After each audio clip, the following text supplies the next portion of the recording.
Hello,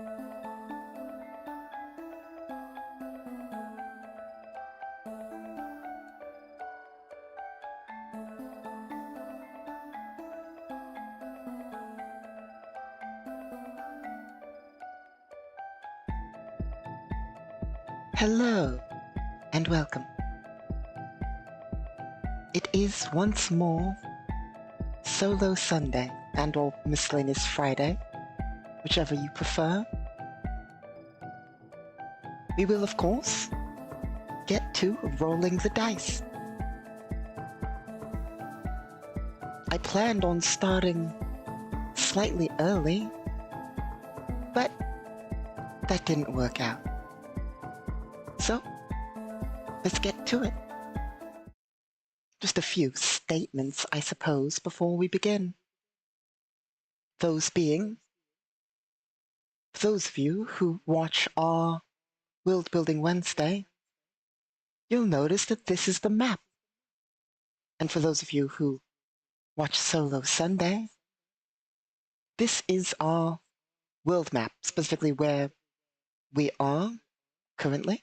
I believe I got it correct.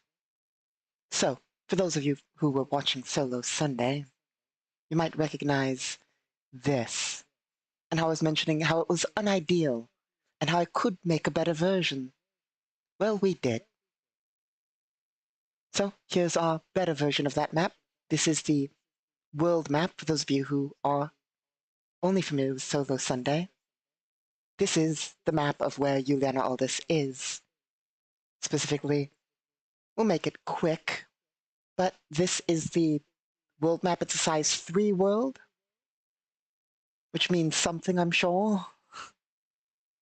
It means it's 3,000 miles across. That's a guess. Now I want to make sure I'm right. Give me half a second.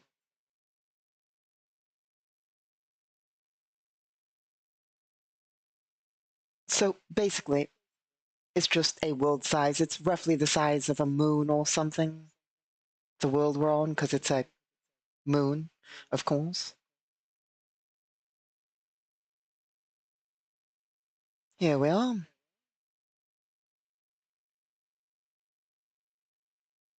Have to scroll down a little bit.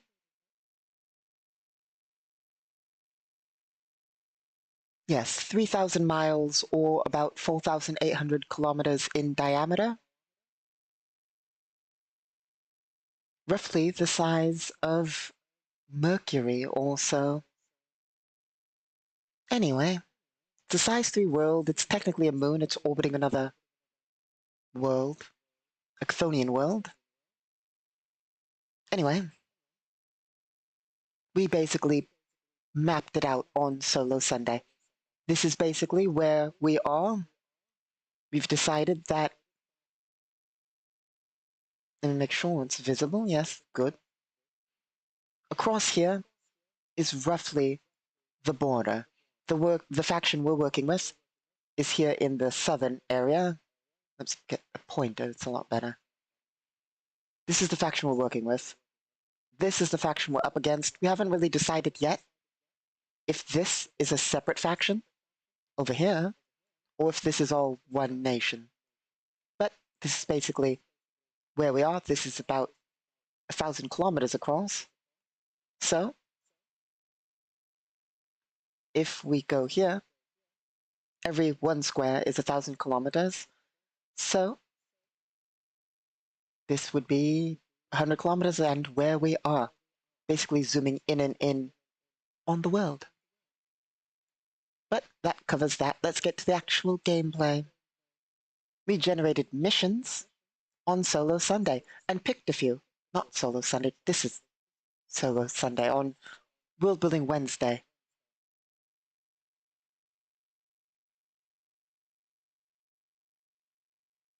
Always finding the maps. Finding the map is always the hardest part.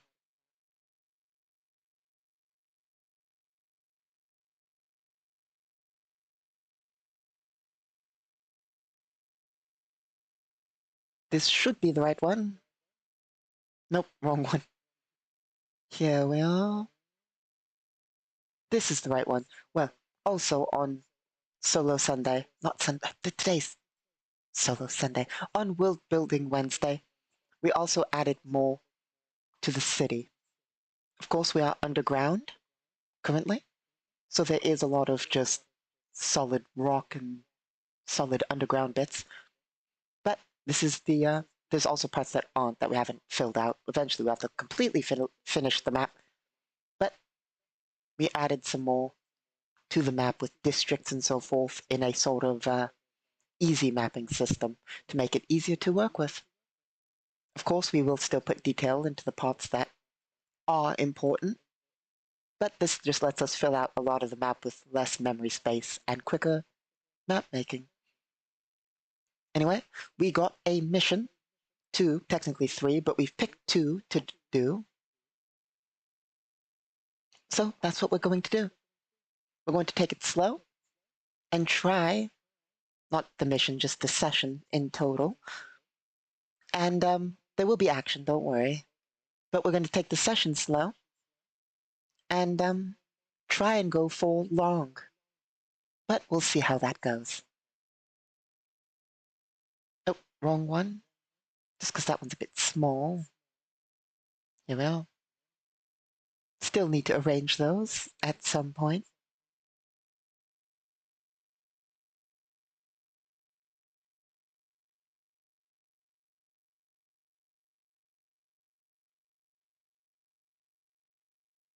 Where did we put... Oh, here it is. So, here we have our randomly generated missions. We have find an item at a border, complication being a red herring, and opposition being a doctor. We've chosen not to do this mission. We've chosen defeat a driver at an airport. A complication, there's a vendetta. Opposition, there's a madman. And we've decided that that is going to be intimidate a racing driver into losing a race. The driver, however, has a vendetta with a rival, and the rival is insane. But that's our second mission. That's what we're going to try and do second. Our first mission is going to be help a faction of a corporation within internal power struggle, move their assets from one location to another.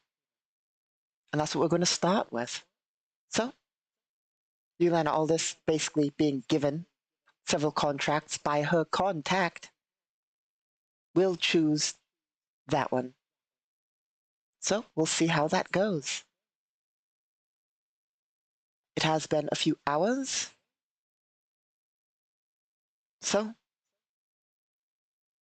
we're also 4 points away from leveling up. We're not going to go over how all this works. You know what? At some point, I'm just going to make a video that goes over how it all works. But as I've gone over it so many times, we're not going to go over it in our intros.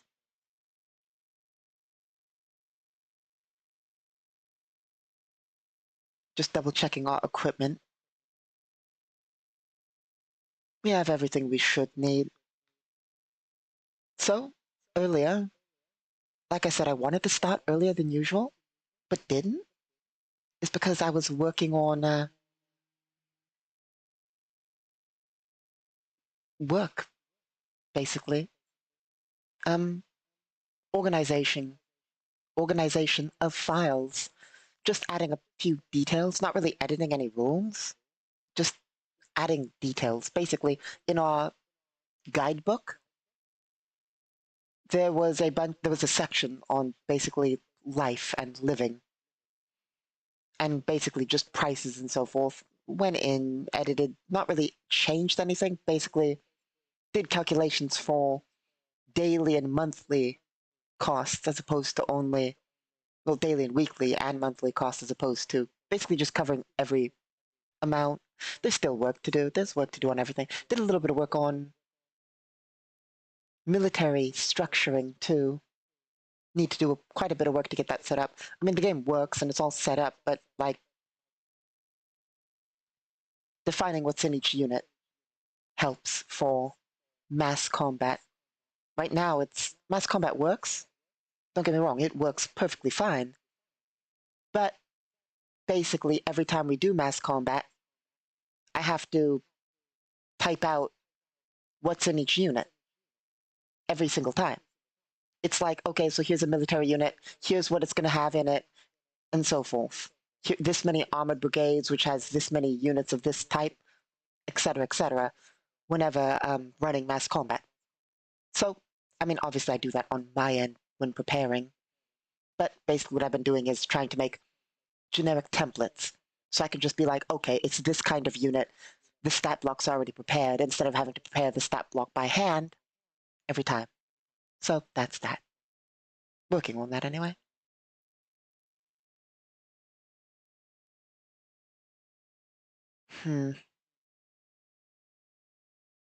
So we're probably going to need some more programs. I'm not sure, we've probably been over it before, so I'm not going to go into too much detail. But as you can see here, we have hacking programs. We're also working on defining hacking programs. They all work and all the rules for them work, but sometimes players have a bit of confusion understanding what they do. So we're basically just, testing the system. It works, but it's not used as much as other things, so it needs a lot of testing. And also just defining what each program does for the players, because it can get a little bit confusing.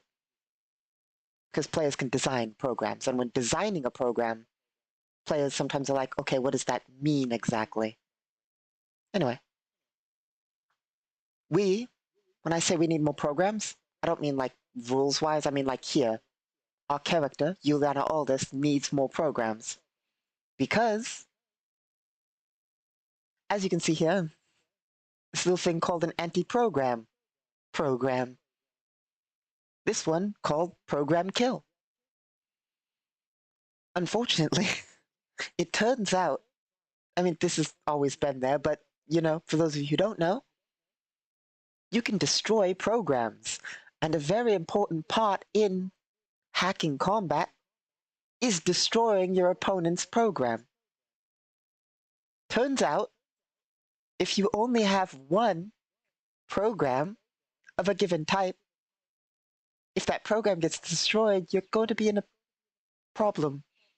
For instance, we have one anti-program program. At least I think we do. We don't have any spares, right? If we did, they'd be listed around here. So it doesn't look like we have spares. So we have one program that attacks programs.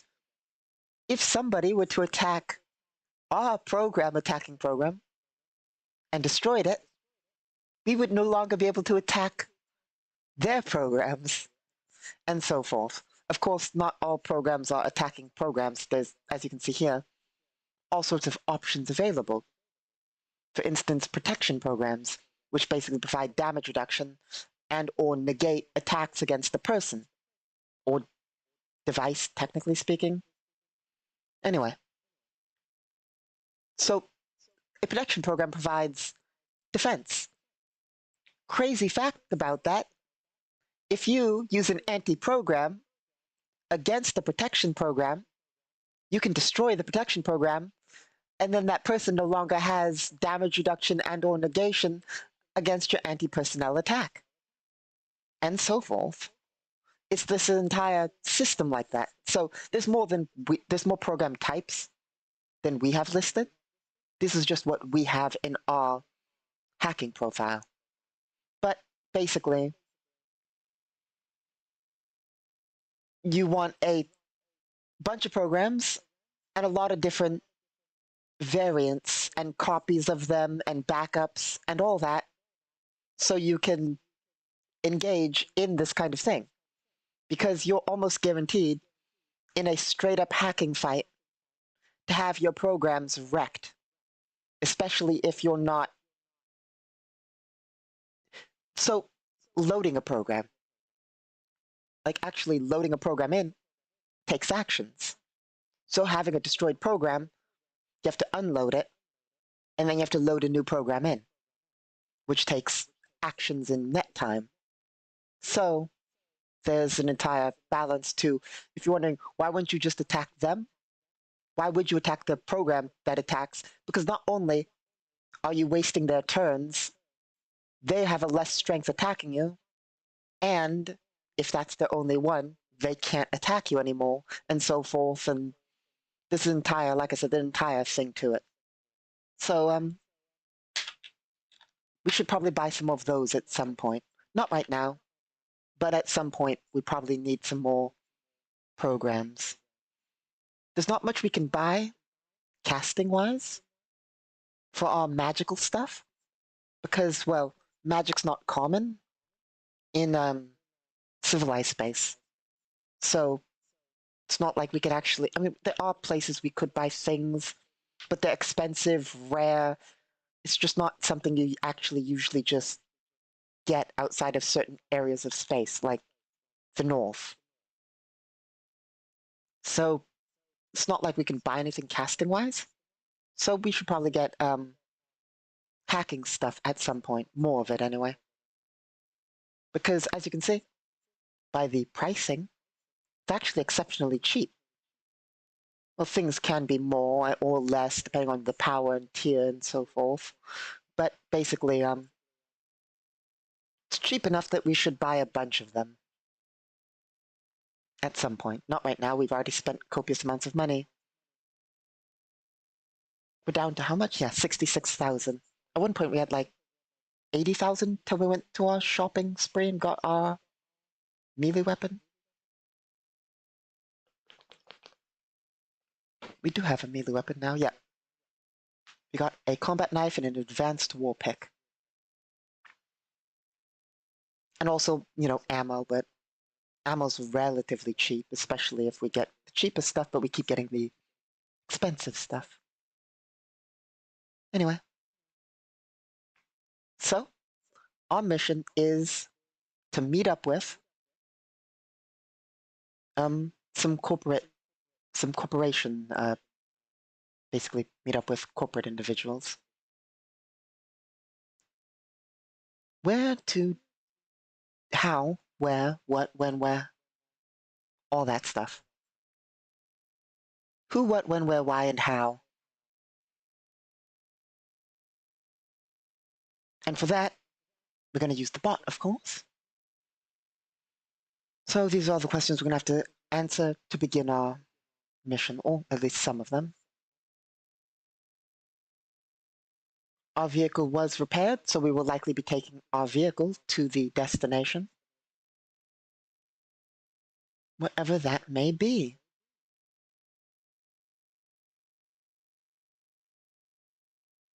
Sorry for the start of this.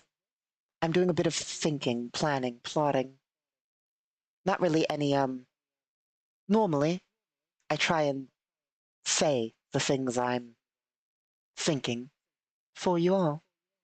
But right now I'm just more so organizing my thoughts than having any, real things to say, you know? Trying to figure out how we're going to go about this. Not really how we're going to about this, but, you know, just organizing. So, we have a mission. We're going to need to use the bot for that. Do you want the mission to take place in this underground section? Or will we actually be going to another part of the city?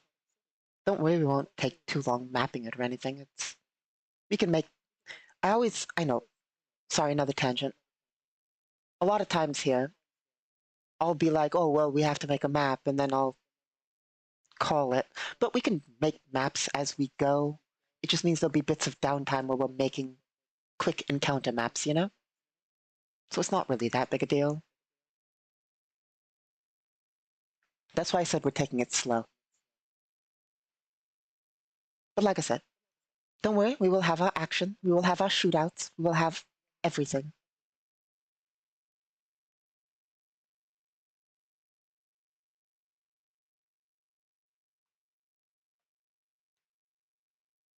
Here we go.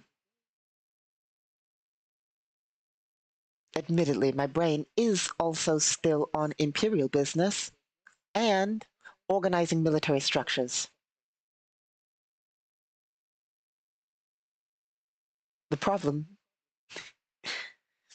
is when I start working on Galactic Requiem, things, like when I start working on rules or formatting or just anything, I keep thinking about it, you know? Like, I'll consider, okay, so I know I worked on this. Did I do this? Oh, here's an idea about that and all that. And, I literally just, we were late because well, I say late, we were on time, but I planned on starting earlier, but we're starting till the last minute?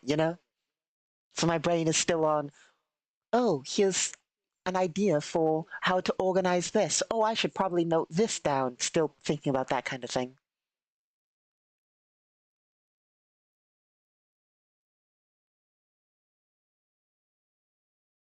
So, let's see.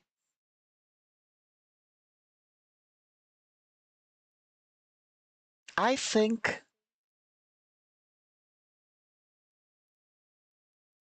I think it's going to be in a different part of the no.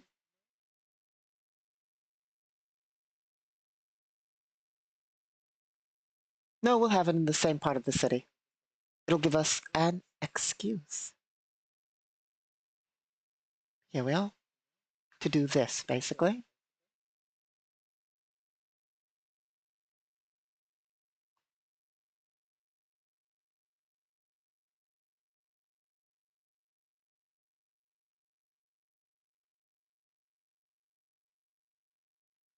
Arrange, send to back.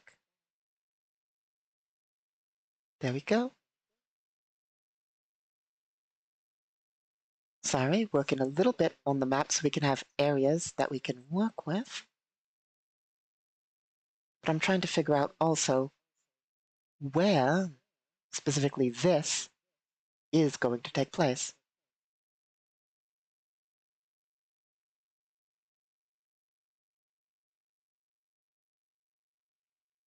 I want these buildings real fast.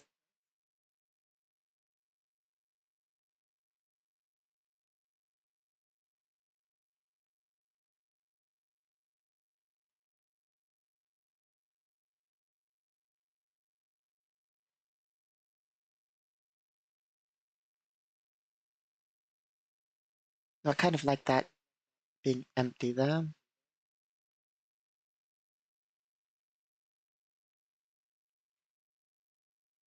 There's going to be some actual shops.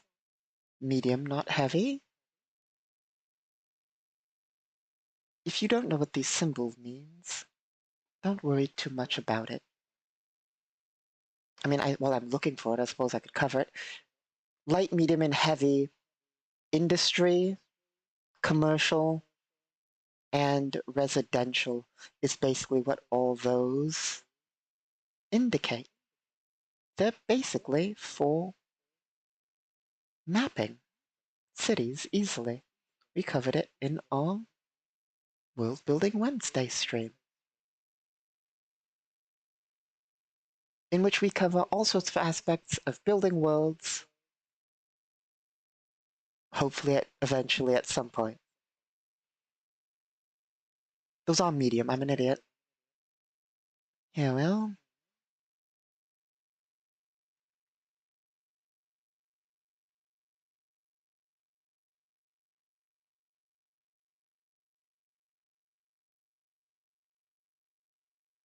So we're just expanding the city a bit. I kind of want that to be a parking lot, so let's take a parking lot, place it there. There we go.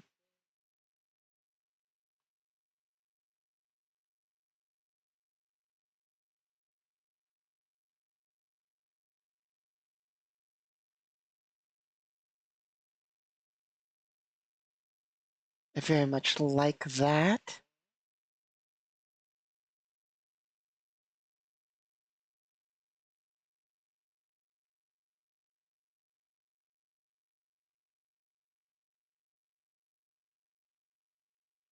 One more.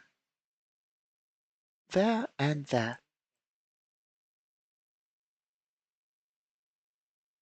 So, basically, it's gonna have to be more over here. We're not going to go any more at that. Just expanding the city a little bit.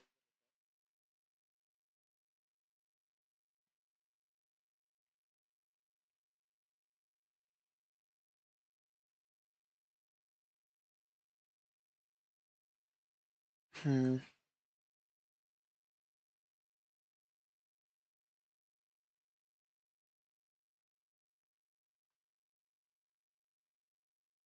There. Is there going to be anything here? No. I like that like so. Okay. Well, there should be a road there at least. So let's grab a road.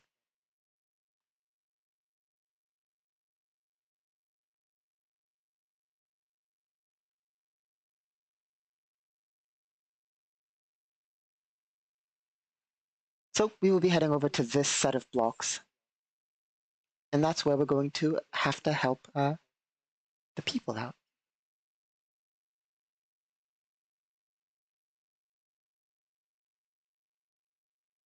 Sorry, also thinking about how large I want the city area.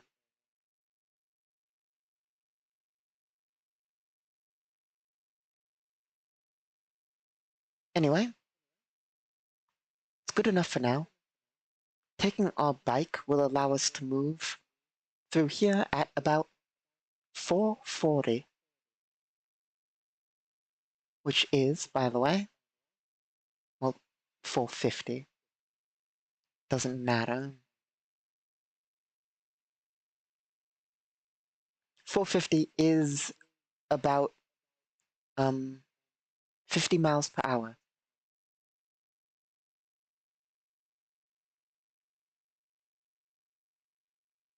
Let's actually check. 450 is going to be 51 miles per hour. But that's well within reasonable. The reason I said 440 is because usually it's half of 100.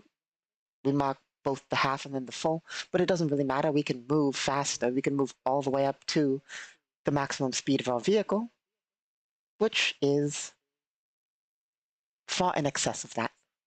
Of course, we have to follow traffic laws, but as you can see, with a movement of 3,520, it's not like I'm like, oh, 450. That's so much more. It's 10 feet more and it's well within our range, you know? Because these are 50-foot squares, so it's kind of hard to move 40 in 50-foot squares. But we can easily push that extra. Like, it's not even pushing an extra mile per hour, you know? So, we will depart from the structure in our bike.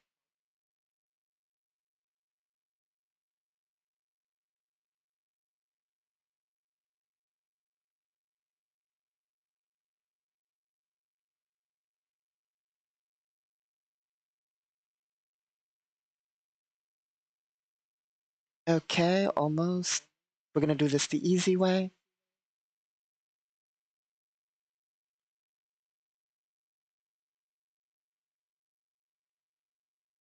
We'll say 360.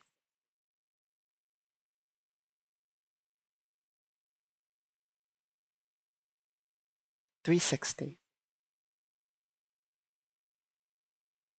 divided by 45 is 8. So it takes us less than a minute, technically speaking. 8 turns being 6 seconds each, 10 turns in a minute, a bit less than a minute, but assuming traffic and traffic lights and all that, it's probably going to take us 1.5 to 2 minutes to get there. So we will arrive at downtown. Well, everything is downtown, technically speaking. But we'll arrive at the destination. Some towers going from this level all the way up to the surface. We will pull into a parking area, go down technically one more level to park, or maybe multiple levels. We'll say there's a parking section one level down. Anyway, we'll park there, and then step out of our vehicle into the not pristine, given the district we're in, but still corporate. It's got that corporate feel. It's got that very much corporate feel, but a little bit more, just ever so slightly run down. Not clean corporate, but slightly run down. Things are, the lights are fading a little bit.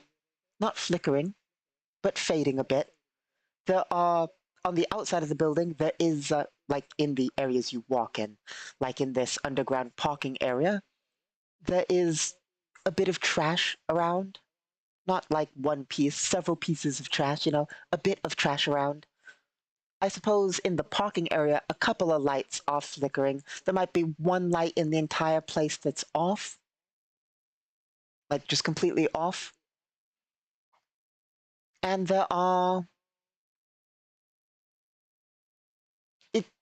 there's nobody in the parking area. There are cars and so forth about, but there's nobody in here. But there is very much the feeling in this area. It's not the brightest lit. A couple of lights are flickering. There's a bit of trash about. This feels like the kind of place you might find like some of the local gangs. Like you wouldn't be surprised to run into a few gangsters here, or even just not necessarily only gangsters, or you're very likely to see some shady individuals around these parts. But there isn't. There's nobody here currently. So then all this will make our way over to the elevator. Press the button and step in.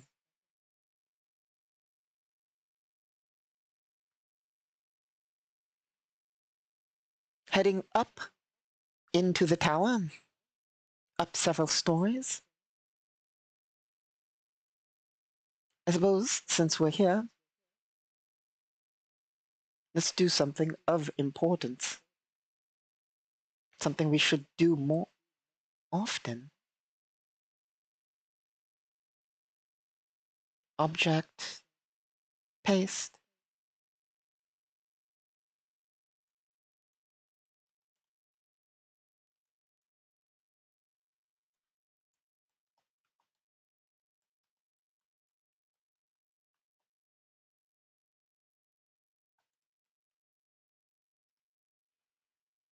Corp office tower slightly run down. Parking area, second note.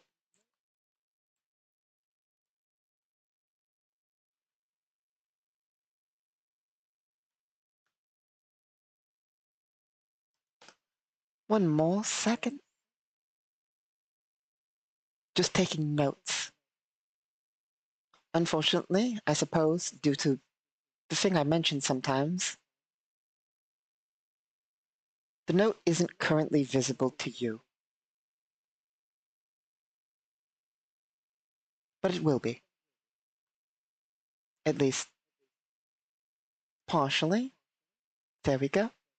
Now, if we click on that note, in the bottom right of the screen, you'll see a note pop up. It literally just says just a very brief description of the parking area and that it's a part of the mission we're doing right now. Just so we remember that this is the building that happened in. For lore purposes later, and for note-taking purposes. So, heading up the elevator, you will arrive at one of the upper stories.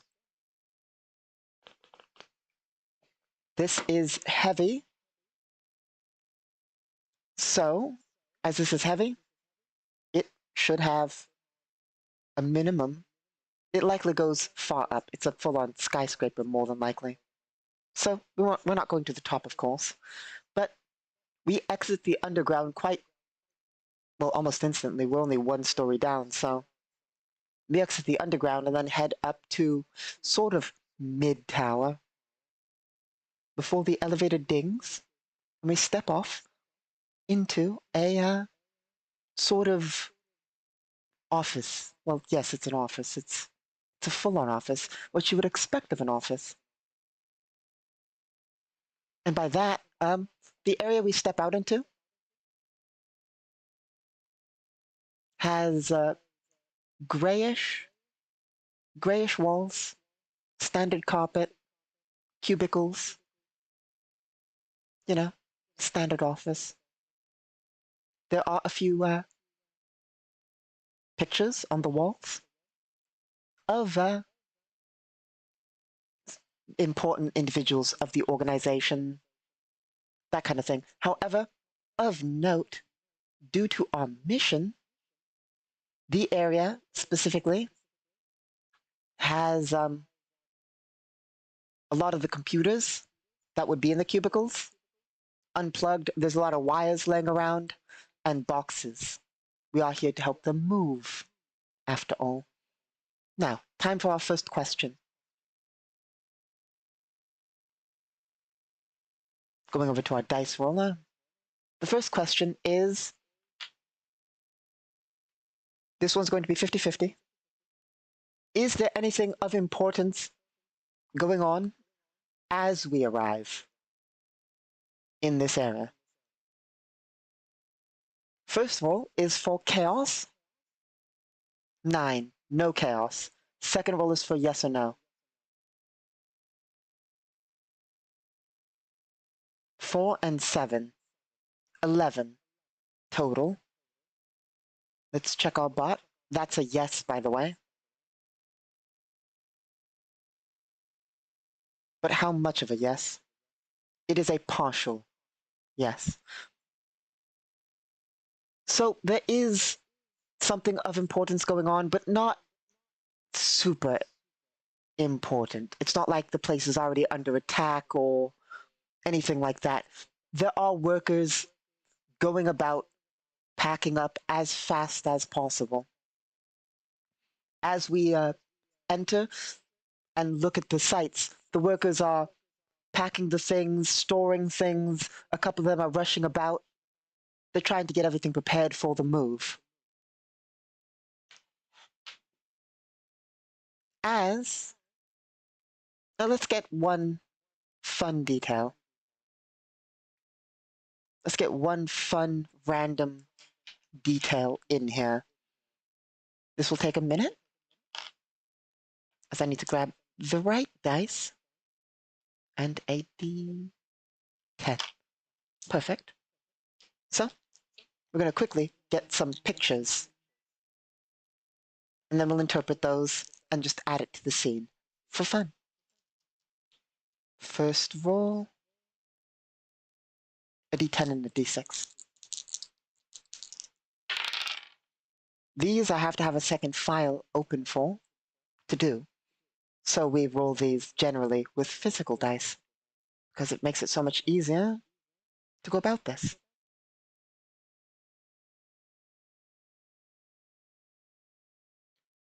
I also need to remember how to do this. It always trips me up, no matter how many times we do this.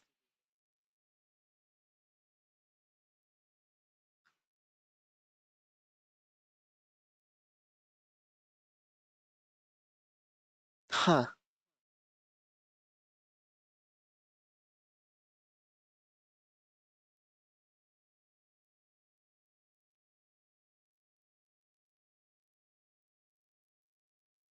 Okay. 50. Okay, here we go. Oh, also need an across, of course.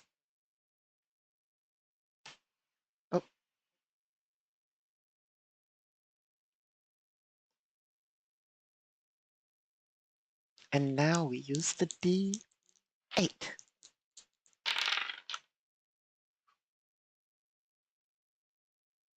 That's a reroll.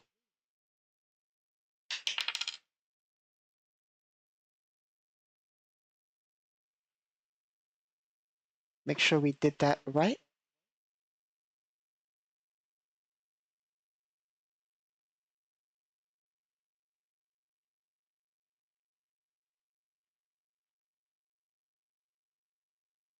Oh, wrong book. Here we go. Yep, so that is...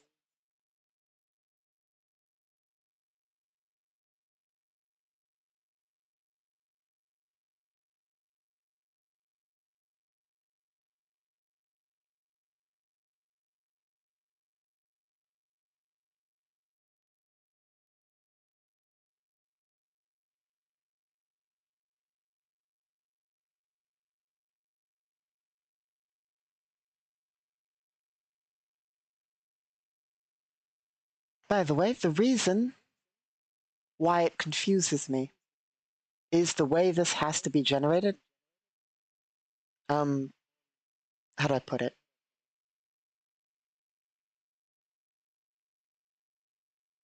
The way this has to be generated uses numbers that aren't, there's no dice to roll these numbers.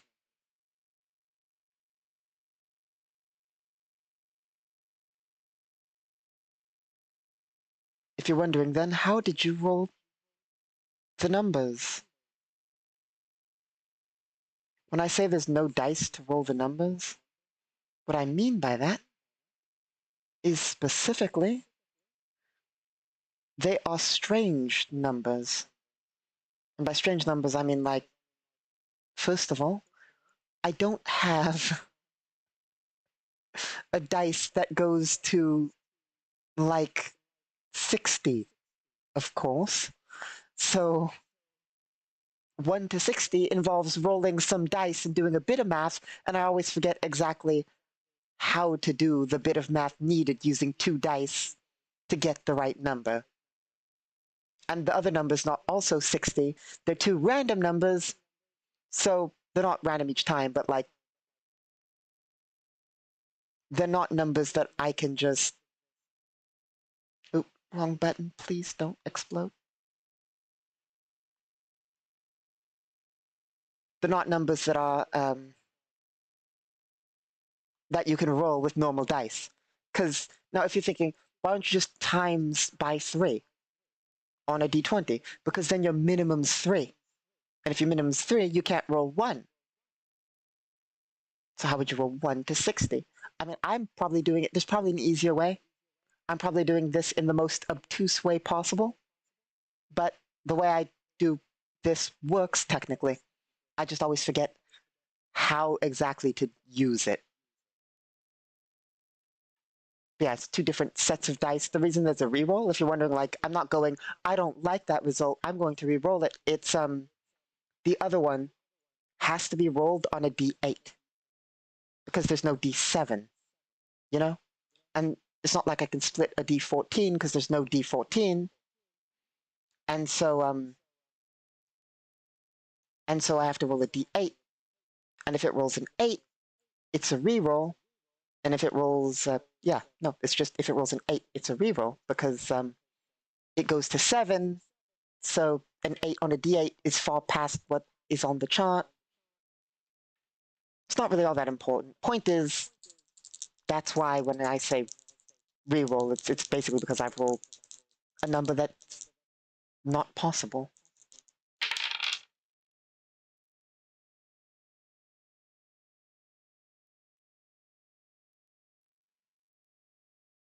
Okay, first number.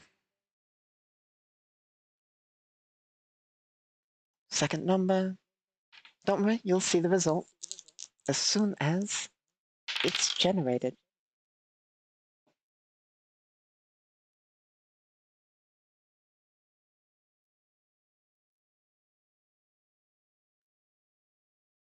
Let me make sure one more time that I'm doing this right.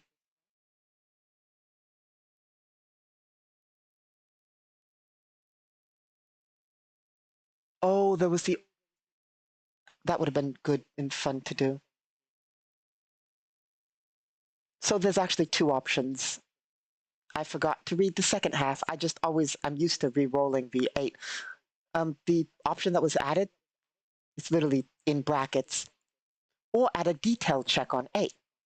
One of the fun facts is if you roll an 8 on the second one, you can add a detail check to the result, you know? Meaning for any one thing, theoretically, you get 2 detail results.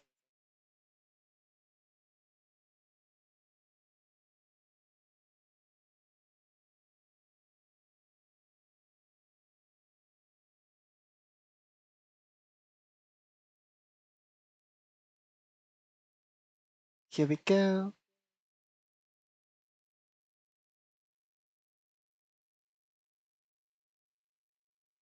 Interesting. You will see shortly.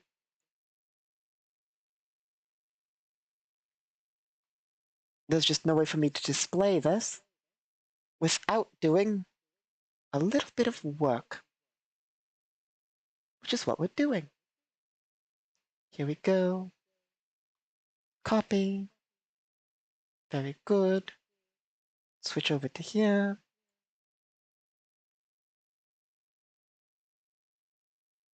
This is the right file.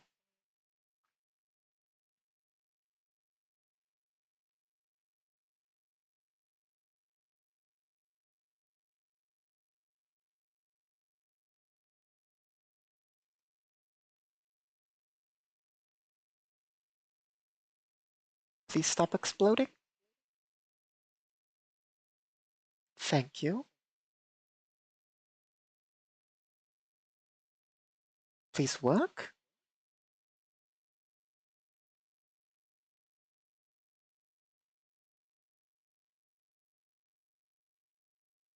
Let's try that again.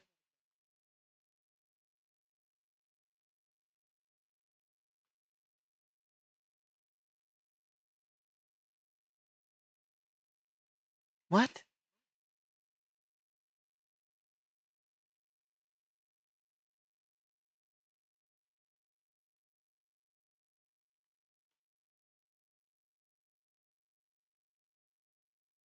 There. That was weird. Hopefully that didn't break anything. Let me test something real fast. Okay. The copy feature was not working for some reason. Like, I don't know why. It was just being real weird. So, the details we got to describe the scene, which we didn't really need to do, but I find it fun, is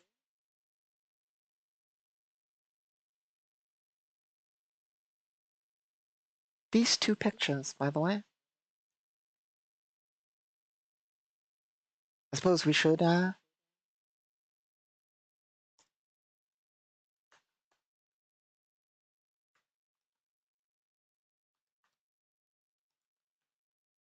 make a note so we know exactly what this means. Describe the scene of the office.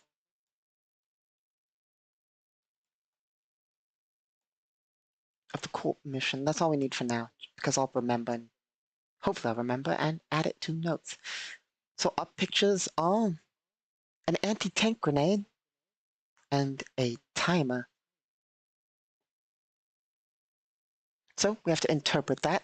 And my interpretation of those, because something is happening here, but not too big, given what we rolled. So the answer is going to be, not only is this place chaotic, but things are going to happen very soon. Explosion soon. Not a literal explosion, but the adversaries are going to be here very soon. We're on a strict timer, and people in here are not just packing and moving around, they are rushing, going as fast as possible, getting the things prepared as we enter, basically. Paying us even a little bit of attention, because, I mean, we just showed up in heavy combat armor, and they're expecting trouble, but these are workers. The 2, or 3, let's see. 3. The 3, um, there are 3 corporate security individuals in here. They, as they see you and Aldous enter the area, they will lightly reach for their weapons. You and Aldous will say, wait, I'm here for the contract, and she'll transmit her data very, very quickly over to them. Neural data pad and all that.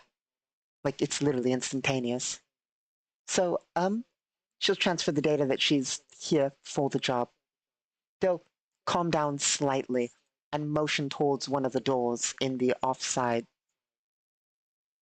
after they obviously authenticate the data.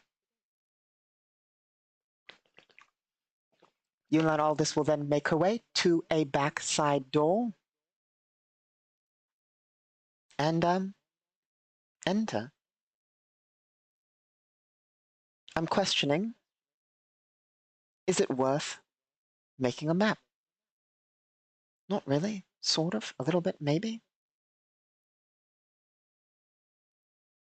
It's not worth making a whole nother map. It is worth doing this.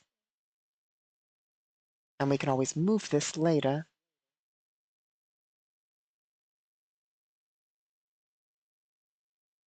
So here's what I'm thinking. Here's what I'm seeing. Okay?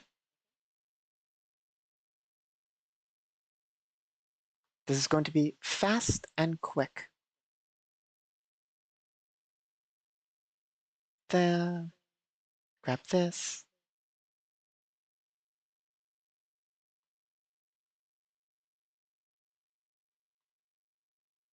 Make it so it's 3.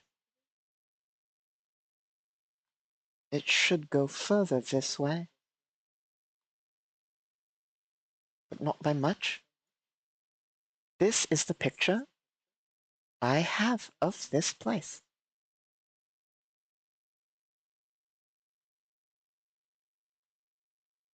And that means this would be a stairway, which I suppose we should note, just in case.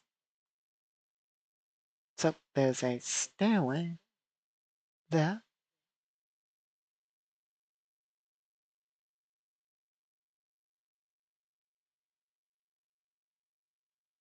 No, because how would you go down? That's unfortunate. We can't really put a stairway there. So the stairway would be here.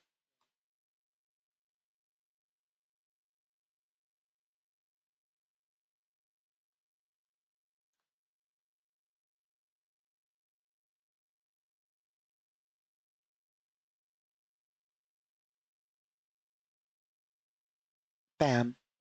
There we go. So it's sort of like that. And at the far side, over here, we would have that. This might be a bit longer, but basically, in short, what I'm picturing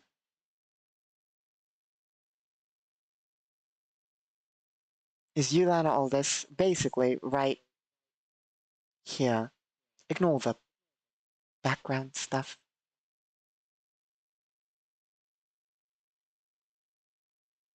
It's literally just building blocks and all that. So, of course, I should...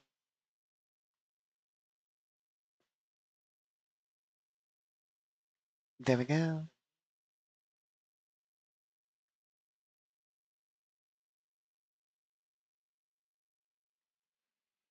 Basically, we're up in the middle of the tower in a section like this.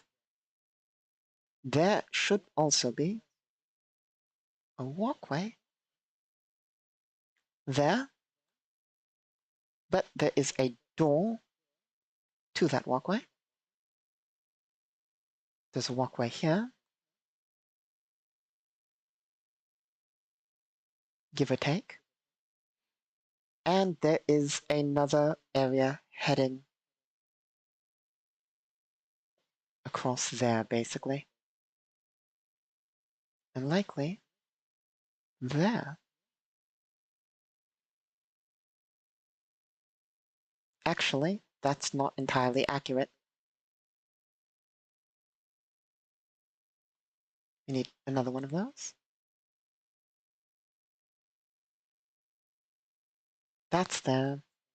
This should go like so before that.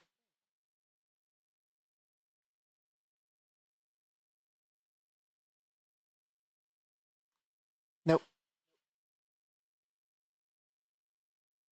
And by no, I mean I'm basically trying to reconstruct the picture I have in my head as rapidly as possible.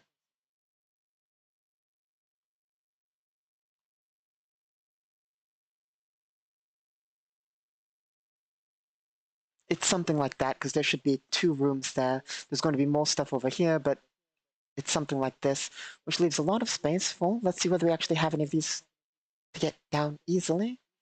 We might not, but it's worth a shot.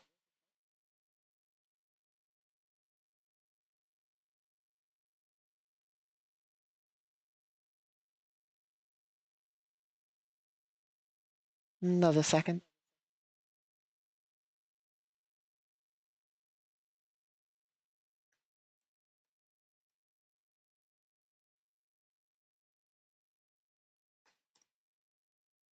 Okay, that is working.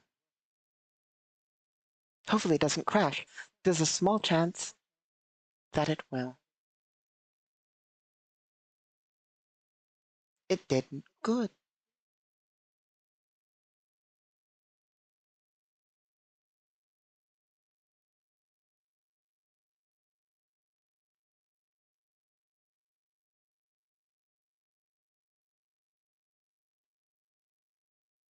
That one's still loading.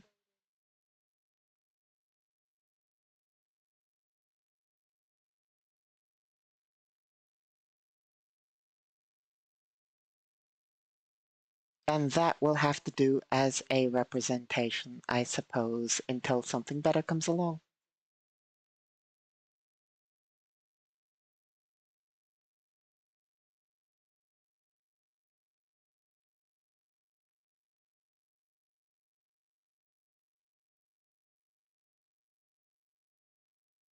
There.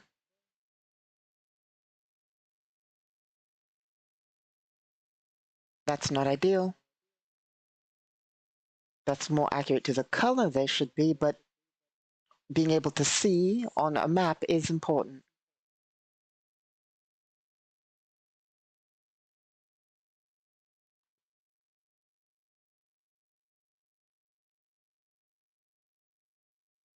Perfect.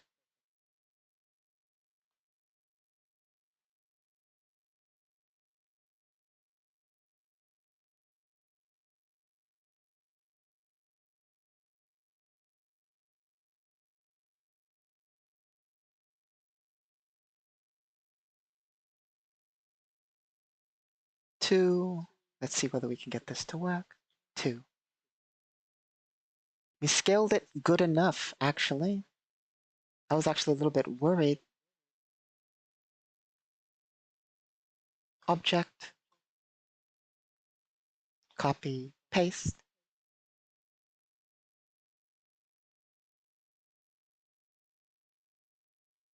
Perfect. That perfectly, well, not absolutely perfectly, but that's very much what I'm picturing when I see this room.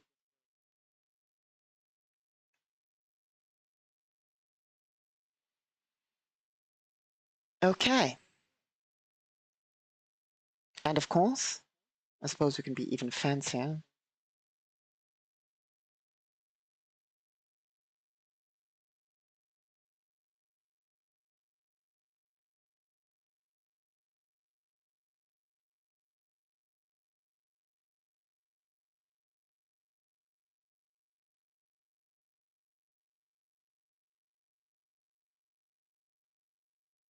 We're not going to be too fancy. Never mind. It would take too much. Let's just grab this.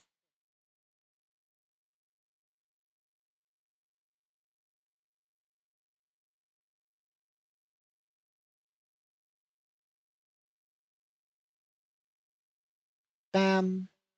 Change to token, token, move, copy, paste, 1, 2, 3, state, basic, blue O. Those are the security guards. I'm picturing one there, there's probably one over here, and there was one standing basically over here. As we enter, and they're like, oh no. And then, of course, we transmit them the data, and they'll motion towards this door. There are, of course, other people here, but they're all, let's see, 1, 2, 3, 4, 8, 12, 5, 10. Some of them are in their cubicles, others are packing and moving. There we go. So, we'll transmit them the data and move towards our destination. As they motion us to it, basically. And also, that's what I mean by we can map quickly, and it's like not really a problem. I just sometimes refuse to for some reason. Continue stream when I have to map.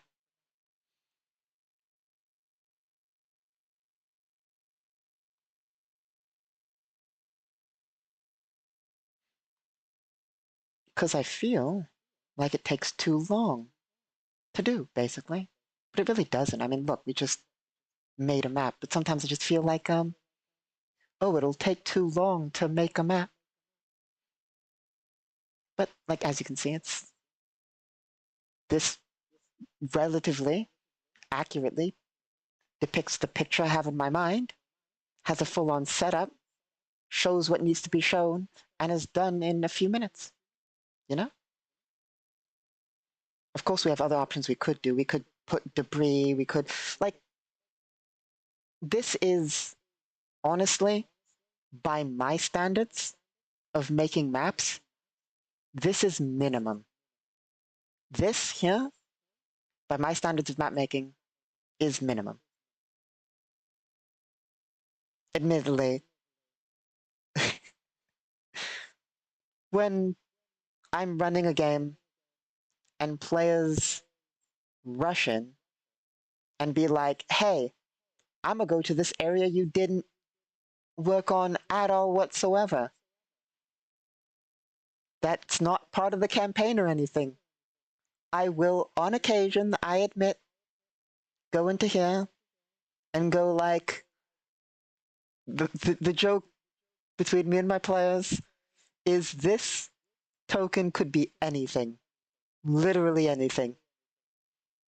C. What is it for? Let's see. It's not only C, it's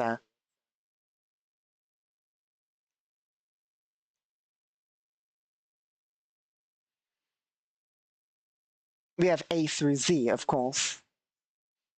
But C is funny because it represents the joke. The joke being, there is a chair. You see a chair in front of a counter. On that counter sits a computer. Because it's a computer counter chair. Of course, we could go desk or, etc., etc. But that's, if I'm really trying to rush and basically, how do I put it? If I'm really trying to rush and if I don't have an object for things, I don't have an object for everything, admittedly, but if there's something that's really important that I don't have an object for, or if my computer decides to explode, on occasion, the search program function thing will explode and just not work. And manually finding any one image out of the entire library of like thousands of them within file directories of file directories can get so annoyingly difficult, So instead of dealing with that, when it explodes, we'll just place these because, yeah. But generally, my minimum level of quality for a map is this. This is, to me, minimum what's required. Of course, you can run without a map. I'm just saying if there is one, this is my minimum quality of a map. I prefer making maps. I love making maps. But if I'm preparing something big or important or, we'll make sure the floor is one of the floor tiles that's accurate to the thing, We'll add details, wall objects, hanging things. We'll put computers on the desks. We'll put lines around the cubicles. We'll, by lines around the cubicles, I mean, we'll be like, so there's a cubicle. We'll be like, maybe like not all the way, like so, or putting things on the desks. We can go real fancy when making maps. And like I said, sometime on one of our World Building Wednesday streams, we'll actually do a fancy map. We'd have to find something worth mapping fancily. The reason, like I think I've said this before, the reason I don't do fancy maps as much anymore is because I only make one map for a place. By one map for a place, I mean like, I don't reuse maps, generally speaking. There are rare cases when I will, like if you revisit the same place, but I'm very big on using a fresh map for every place. And by that, I mean like, if I make another office building and it's not based on a template, then I'll make a completely custom office building. And if you're doing it with, like high detail, you're spending probably hours placing computers on each thing, arranging them, things on the desks, chairs, making them all look individual, put things on each thing. And then if you only ever visit it once, like never going to see that map again, or spend a bunch of time on a map and the player never even visits it,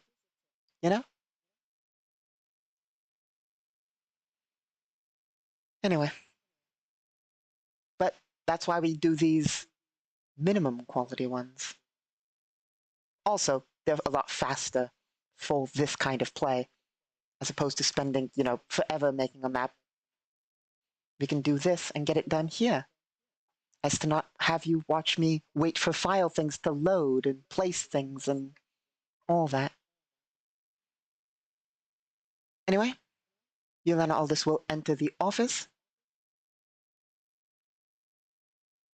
which we can actually set up ever so slightly.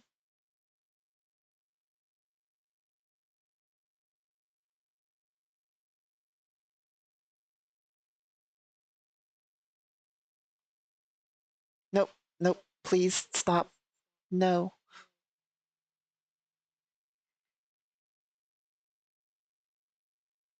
Obviously, sometimes when we're actually making maps in a fancy way, we'll do things like this.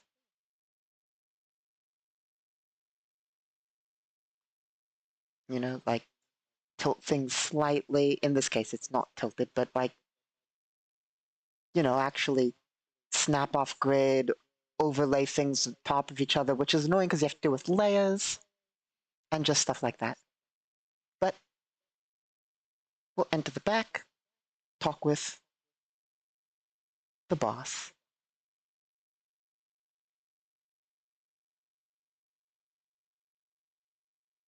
There we go. That's good enough.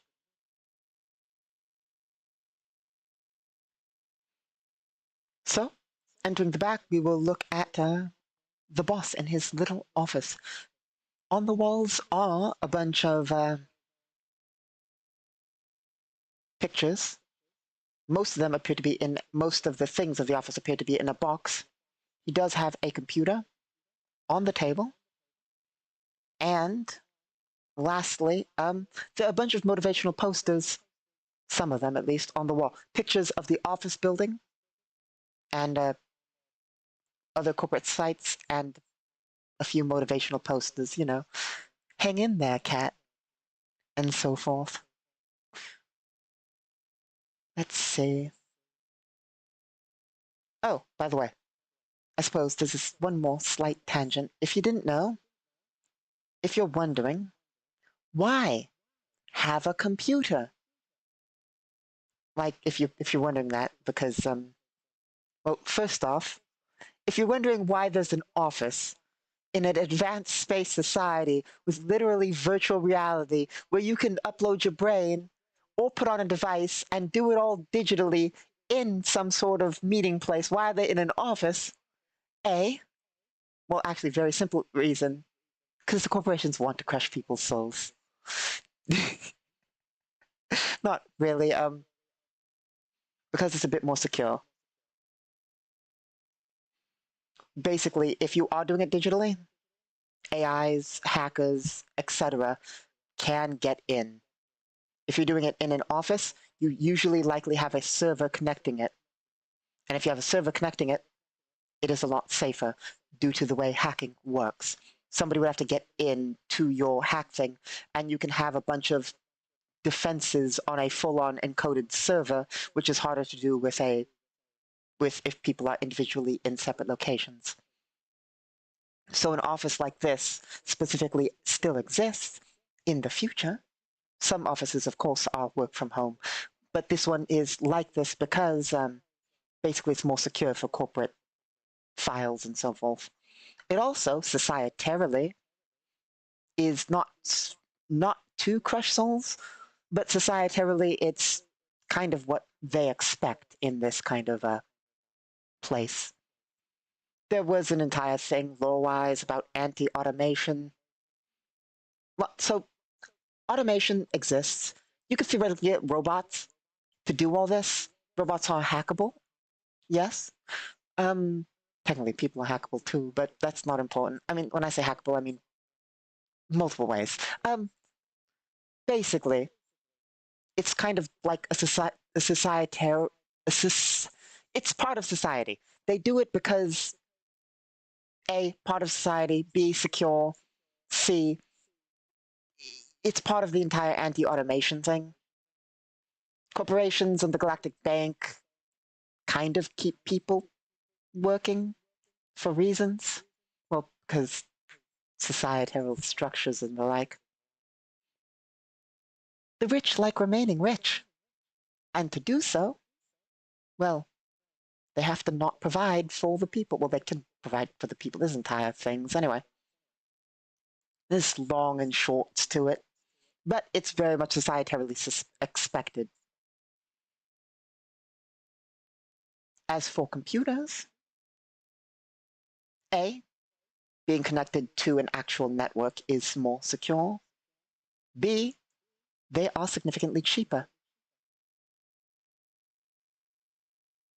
For that, I want to get you an exact number, so it'll take half a second.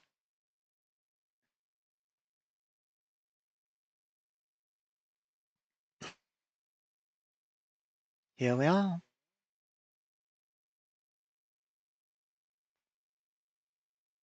Okay, so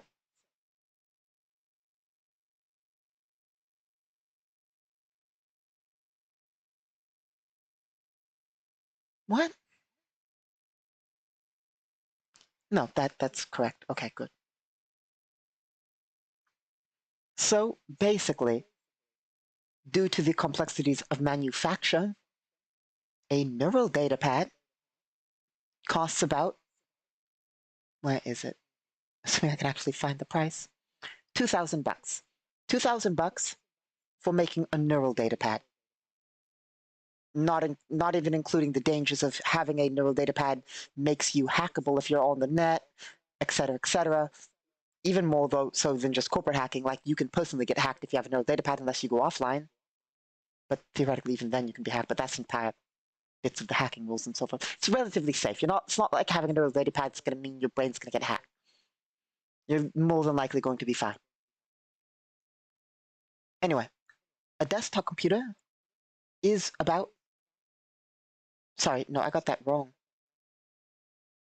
A datapad, sort of like a laptop, is about 2,000 bucks.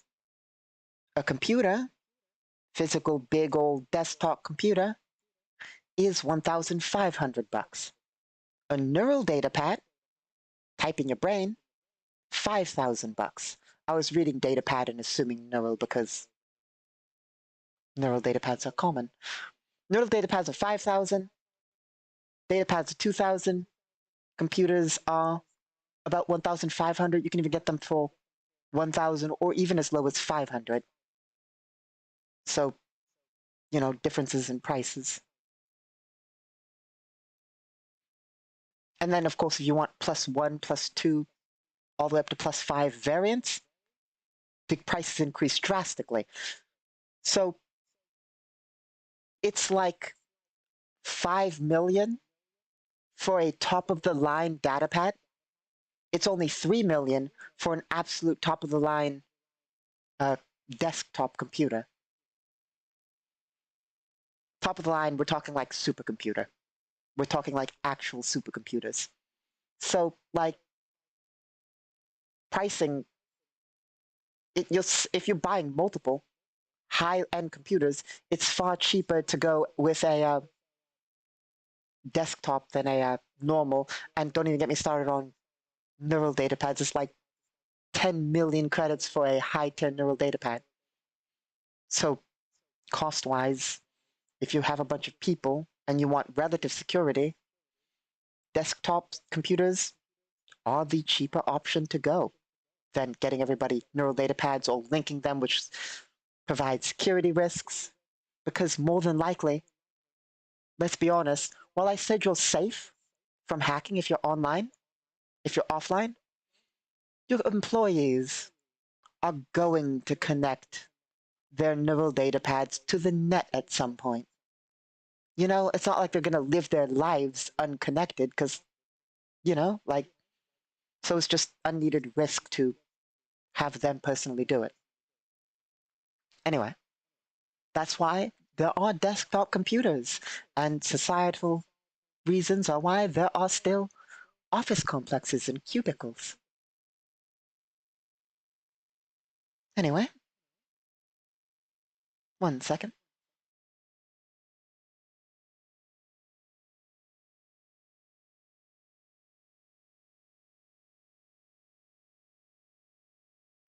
But yeah, we're not going to get too much into it, but entire conspiracies are in the galaxy about why people exactly still have offices and have to work, mostly have to work. Offices are just a part of that, but automation and all that theoretically should have solved those problems. Theoretically. But they don't because of the Galactic Bank and the elite. So, I mean, in the Empire, we could build war droids, but we have conscripts. A war droid wouldn't fail as much as a conscript. A worker droid wouldn't fail as much as a conscript. But we in the Empire believe that military service links our citizens and the government. It links citizens with citizens and the government with its citizens. Hence, imperial conscription. Because, it's like, what, 2,000 for a very shitty droid? I'm not going to bring it up. I could bring up the big book of buying droids, but we're not going to do that. There's pricings of different variants and modules and modules and whatever you want to put into a bot and all that. But it is feasible, theoretically, to make a robotic army. It is an option. Not only just for the Empire, for many nations. Robots of Coalition are literal robots. It's one of the reasons why you don't want a robotic army. Theoretically hackable.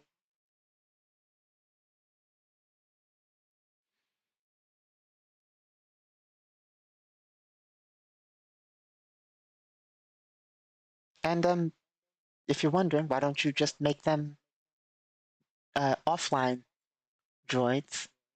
Okay, you still have to give them orders. If you're giving them orders not online, well, first off, if they're not online, they're not going to be able to communicate with each other. Tactically speaking, you're going to want to transmit data, coordinates, information, orders, etc. Sure, you can trick people by giving them false data, but you can also do that to droids. If your droids are on the net, then they're hackable. If you're not doing that on the net, they're trickable. So are people, but people are a bit less hackable than droids. A little bit. Not entirely, especially if you have a neural data pad, but they're significantly less hackable than a droid. Anyway. Let's see here. So basically, heading into the office and meeting with the boss, we're going to ask what exactly we need to do. Like, where do you need to go? Obviously, they didn't want to transmit that to us in the mission briefing. It was relatively vague because they are up against another group within their own faction. So, they'll basically state, let's see.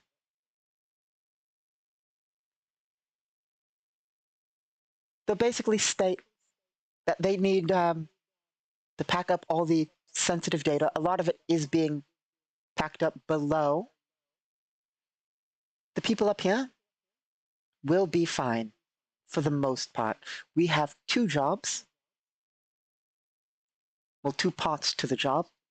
Part one, get these people to the roof.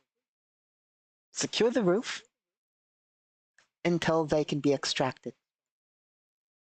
Basically, a dropship will stop by to pick up the people and the items and so forth on the roof. Easy enough.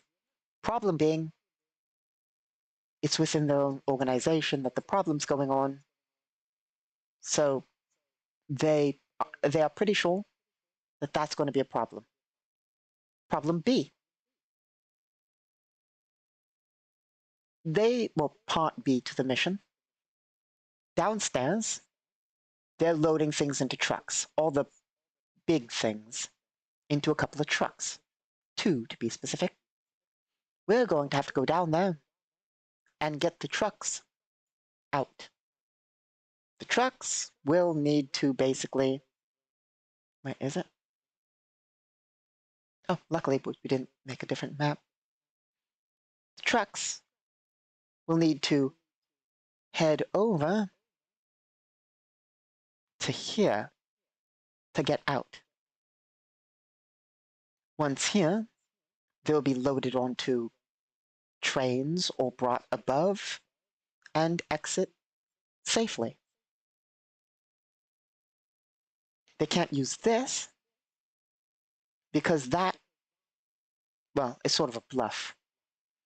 Basically, first off, if they use this, they'll be in gang territory. I mean, they're already sort of in gang territory, but they're pretty sure one of these local gangs is tied in with the people. So we won't be able to really go here. They're sort of bluffing, saying they will, hoping that it'll draw the attention. But we'll be going way outside of the controlled gang's territory to get it out. Technically, this is a gang territory, but they're pretty sure this gang's not tied in. So, get to the roof and get them out. Get to the lower area and get the 2 trucks out. The 2 trucks are exceptionally valuable. Technically, I mean, let me put it this way. The worker, obviously this person, finds his life relatively valuable. So, extracting on the roof is important to him. From the corporation's view, the trucks in the bottom are the most important. Getting those out is the most important task. But, I mean, this is the person who's our contact, and he wants us to get them to the roof and out of here. Theoretically, it's not, it's part of, we're here to follow orders. the corporation doesn't necessarily. The corporation's like, yeah, the guards that are there, the 3 guards will handle getting them to the roof and out of here. It's like hop on an elevator or walk up the stairs and leave. But he wants us to protect their escape. So those are the 2 halves to our mission.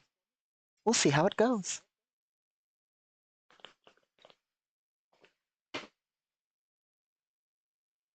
Let's see. So he'll inform us of those things. He's obviously not going to tell us that getting them to the roof is not important. He's not going to tell us that. But that's basically the background of it. So,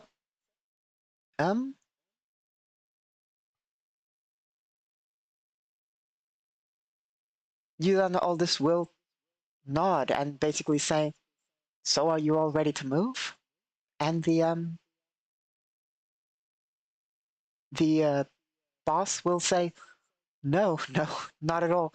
You're going to have to hold this place until we get everything absolutely packed up. We're getting all the essential things packed. Just hold until then. Yelena Aldous will say, basically, if it's as bad as you say it is, we don't have time for you to spend forever packing. The office man will glare at Yelena Aldous slightly before thinking better of it, because, he's the person who's told that he's sort of like a manager. She's hired help, basically. Well, but she's also in heavy combat armor with an assault rifle. So he doesn't enjoy being told how to go about his business, but he thinks better of bringing it up. All this will move out here after telling them to basically hurry then, because we don't have time if it's as bad as they say. As he glares and then goes back to his business, she'll move out here. Now we're faced with a bit of a problem. Juliana Aldous will quickly peer into this room. Basically, it's another one of these. There's nobody in there, however. She'll just peer to make sure. And then now we're faced with a problem. They're packing. It'll take them a little bit. There are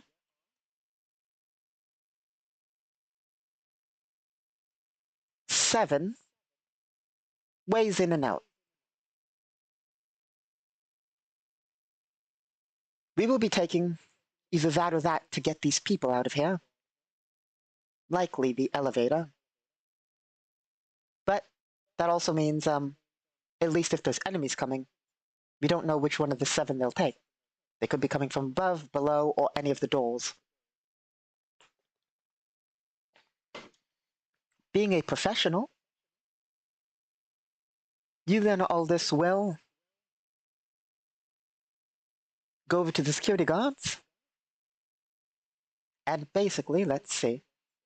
Being a professional, you also will go over to the security guards and redirect their positions.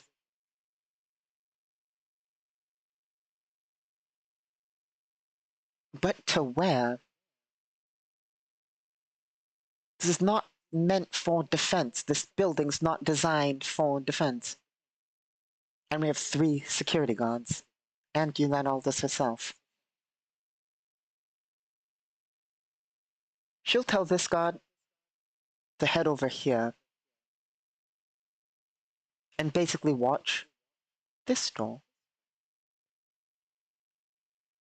She'll tell this security guard there's nowhere really good to put him. If we're trying to save these people from anything.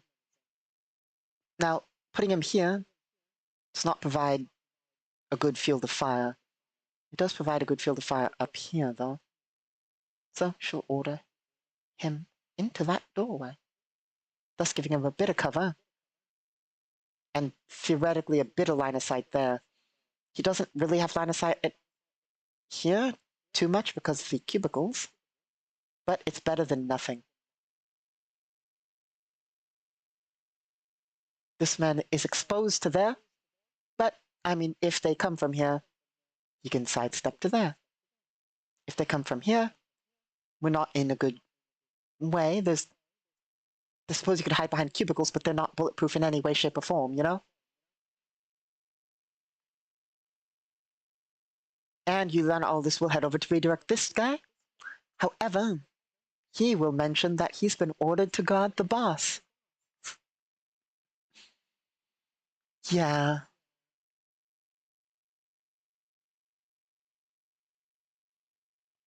Um,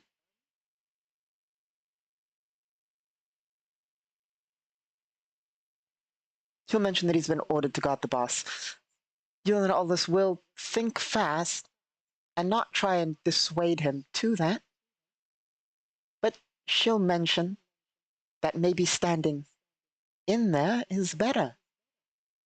And unfortunately, the security guard will mention something along the lines of that he's not supposed to disturb the boss, he's not supposed to go in there or anything. And young and Aldous will point out, do you want to get shot? Because if somebody's coming through that door, they will shoot you. They'll likely be more prepared. At least you'll have cover if you're in there. And she'll convince him to go in there.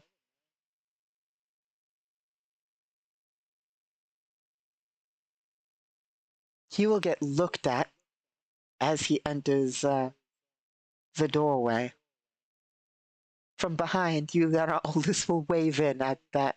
Will just basically wave from over there at the at the manager person. And then she will move here.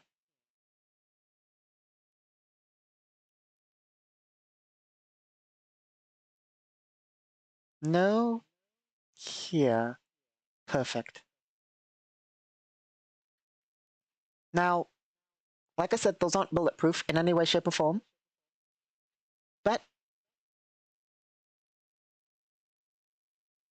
But Yulena Aldous doesn't care. I mean, she cares about getting shot, but she has heavy combat armor. So, you know, it's a bit safer for her to be here. Or over here, maybe. This provides better view.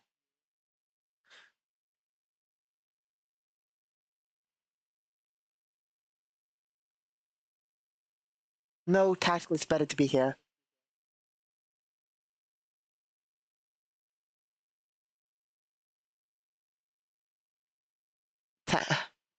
So, what I'm thinking is, if Yulena Aldous is here, she has absolute view of basically these. And theoretically, if somebody comes from over here, yeah, that's going to be a problem. But if somebody comes from over here, and Yulena Aldous is here, they don't have line of sight, really. Not easily. Because if they're looking from here, they don't have an immediate shot on Yulena Aldous. If Yulena Aldous is here, and watching these, she has to look left and right, yeah. That's not too much of a problem, though. But if somebody comes up from the elevator, they are absolutely right behind her with no obstruction of view. Which is why I was like, this is more solid cover. Don't get me wrong, if somebody comes from here and they see Yulena Aldous here, they can shoot right through that. That's not really cover. It's more concealment, if anything. Here, they can come from back here, but I think here's better. Theoretically, we'll get to make a check to listen, to hear if they're coming up the elevator. We should be able to hear it. But it's just, you know, having your back to an elevator, there's no real good thing here. But this is what we'll do. And if you're thinking, why don't we move these around? Because they're still being packed up. There's important data and stuff in them that's being packed up and moved and all that by the people. So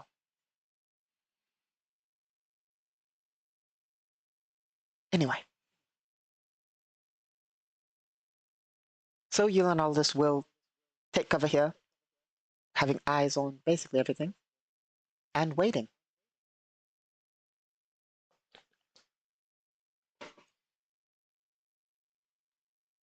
Time for the but.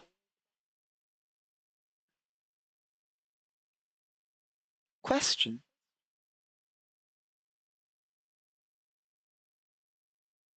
Do the enemies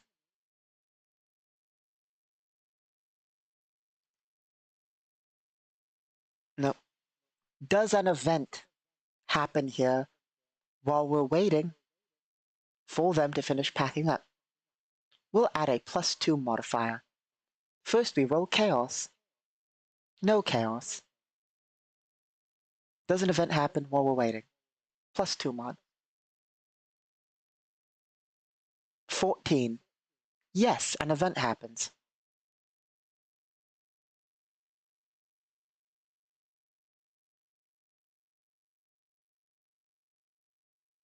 +6 mod. Is it? +4 mod. Is it the people that are the enemies?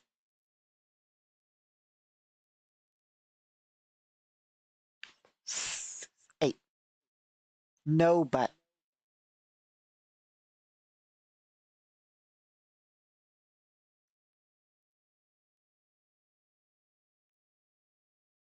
No, it's not the enemies, but. So something's happening here, but it's not the enemies.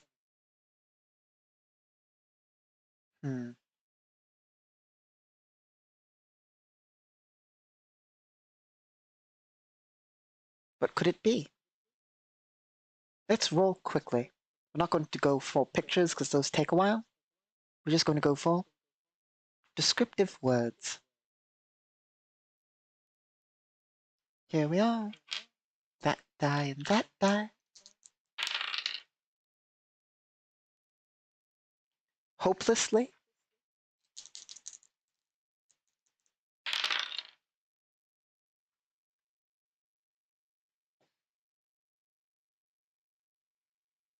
Important. Hopelessly important. Well, I'm going to interpret that as basically somebody does rush in here. It's not the enemies.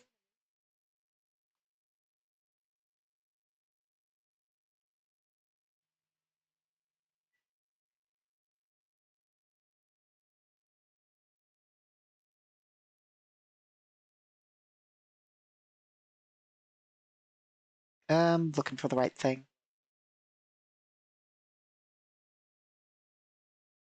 That will do. Rushing up from below. You know, this will of course aim, as will him. Rushing up from below, one of the security guards stumbles up the stairs, and he will say, basically, he'll mention, they're here, they've entered the building. Panicked and bleeding and technically shot. He'll mention that they're here, they've entered the building. And, you learn all this will, that would, by the way, that's, hopelessly important. It's hopeless because they're here. It's important because they're here. Hopeless because this guy's dying. He's dead. He's already dead, pretty much. And there's a lot of enemies. Okay, let's see. So,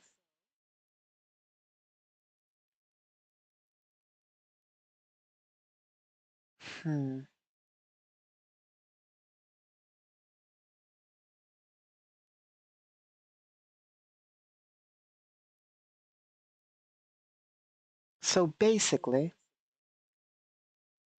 he's gonna tell us that they're there. You know, the words are hard.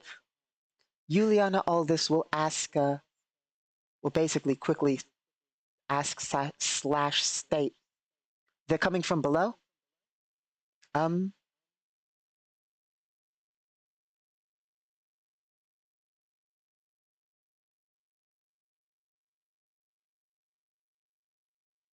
I suppose she'll be told yes by him.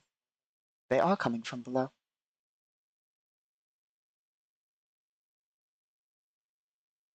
Then Juliana Aldous will switch position to here then. She'll check this corridor real fast, and then she'll switch position to here. And she'll leave this door slightly ajar so she doesn't have to spend an action to open it. Reason being is, if they come from there, she can either run here, but that's risky, or she can get there and take some cover. Yelena Aldous will, secondly, run across over to here and ask the boss how much longer it'll take. And for that, we'll roll a d8. 3.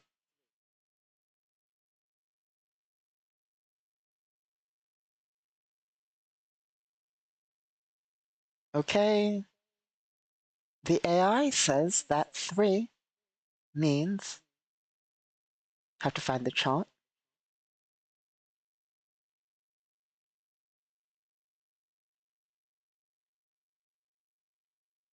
I really should have copied and pasted a second variant of it. Few. 3 means few.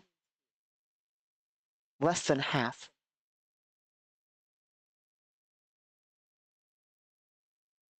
So basically, the guy will say a few minutes more. Yelena Aldous will say, we don't have the time. They're in here and they're attacking. Make it as fast as possible. Get your people and prepare to move. And at that, Yelena Aldous will grab the security guard. Not forcibly, but, she'll move him into the room. Seeing him shot, he gets a bit more worried and does stand up and basically will begin moving. Yelena Aldous will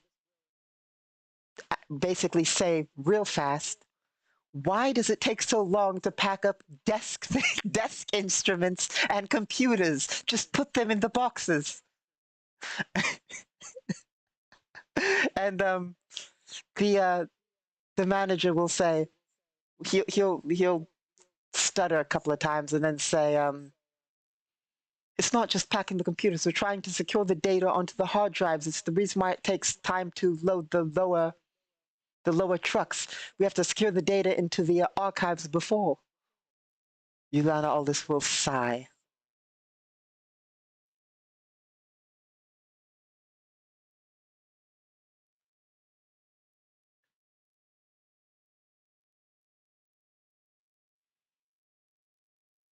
She'll then look at the guards and tell them to manage the people. The manager will, to basically guard the people. The manager will step out and say, we're out of time, grab your things, it's time to go. And they will, they'll begin taking down the things. Yeah, they'll begin taking down the things. Instead of just trying to get the last bits of data out.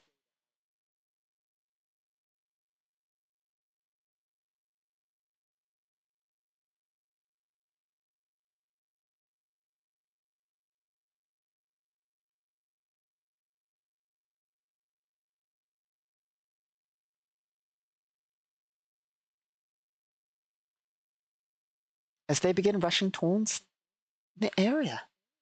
There we are.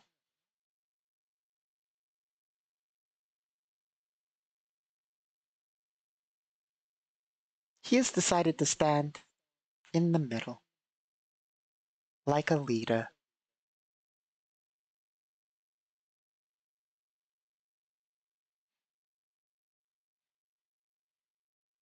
Okay.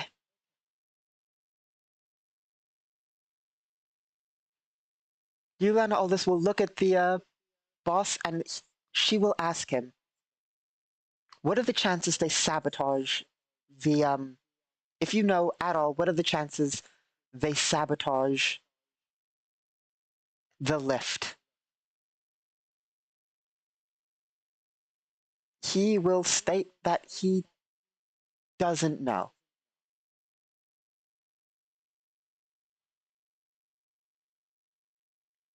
And she will look slightly annoyed at that. Let's see. Hoping that he would know. I mean, not annoyed at him, just at the general fact that they have to take stairs. If you're wondering, why wouldn't they sabotage the elevator? There's actually a reason why one might not do that in this kind of place. Because, depending on the scale of the megacorporations involved, the assaulting megacorporation might be smaller than the corporation, the assaulting corporation might be smaller than, say, the larger corporation that owns the whole building. And if that's the fact, damaging the building proper might get them in trouble with the megacorporation that owns the building. There are reasons you might not want to go absolute destruction in this kind of thing. But they might have a deal, it might be okay. Who knows? It really depends.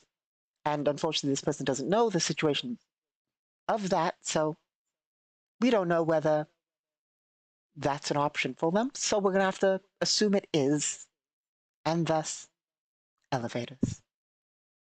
And thus no elevator, and thus stairs.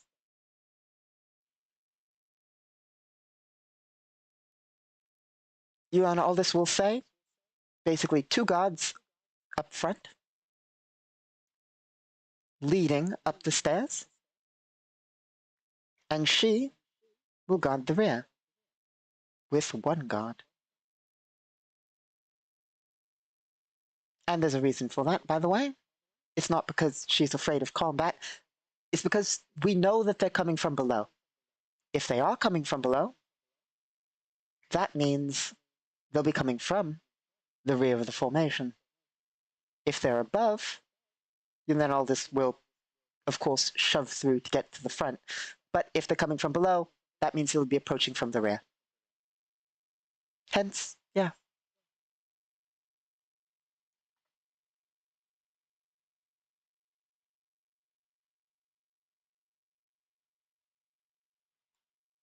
Okay. Oh no. There's one slight problem with this entire situation. That's going to be great. I've come to the realization that we got to take these people to the roof. That's not a problem. The problem, the enemy are below us. We need to get to the sub-level to get to the trucks. Not only do we need to get these people to the roof, we then need to fight through, get to the sub-level, and get the trucks out of here past them. That's going to be great. Okay. We'll make do.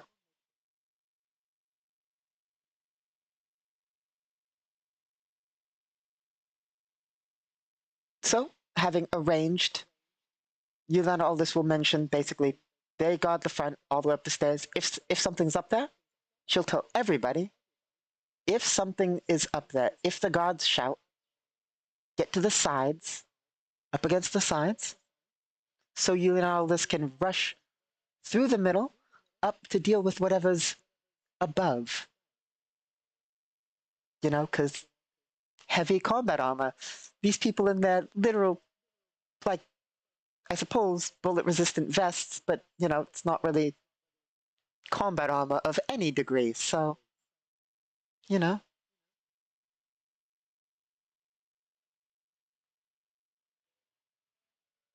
Okay.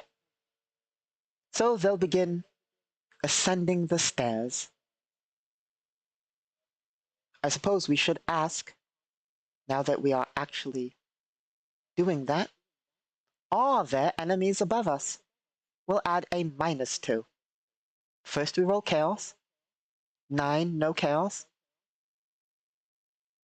11, -2 is 9. That's no but.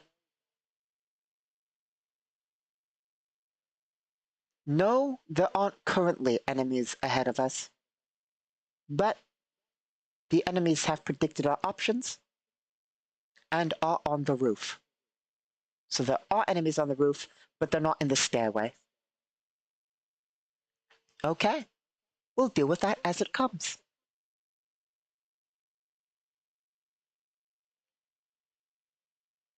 We will basically, if that's the case, we will be able to get the people up the stairway, sort of. We have one more question for the bot. This one's at a 50-50.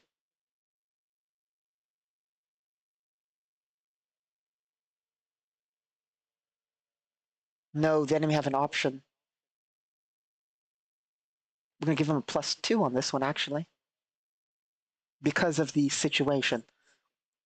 So the question is, do the enemies show up behind us before we get to the roof? We're adding a +2 towards yes, because not only can the enemies theoretically take the elevator, they don't necessarily know where we are. So they could theoretically appear in front of us, but we'll roll an additional dice if that happens. The question, I suppose, is, do the enemies behind us catch up? That's the question. +2 because they can take the elevator, or +1 because of elevator, and +1 because we have to guide all these people up there. No chaos on this roll.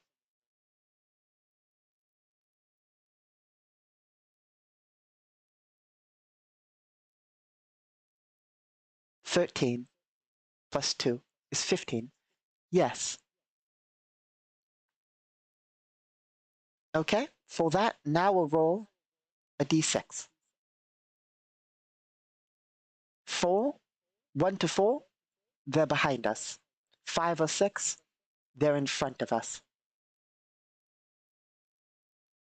They are behind us.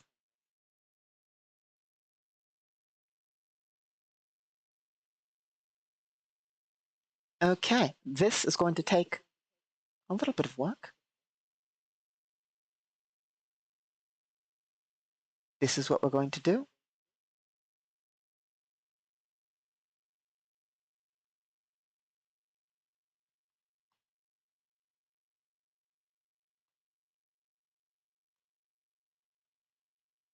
There we are.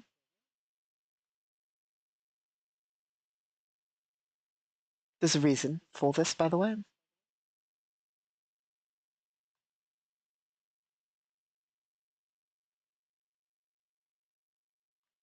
That should be good enough. So, the stairway is sort of like this. The reason there's a cross here is because if you went up a floor, you'd be coming from below, so you would, you're basically crossing over and coming out here repeatedly. We need to fit our entire line +2. Just for, no. I messed up and accidentally pasted over. We're going to need at least 3, maybe more. We'll figure that out here.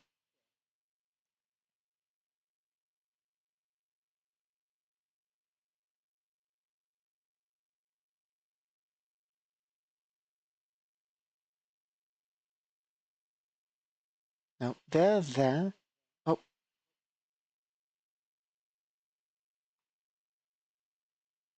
Perfect. Basically, let's see whether this fits in one.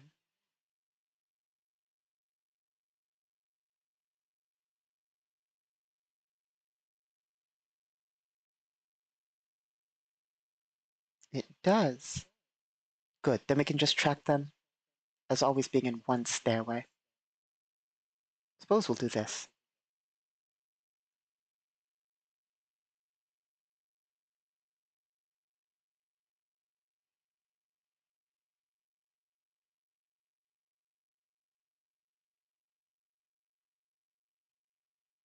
Although, if this, I mean, it alternates, it's good enough.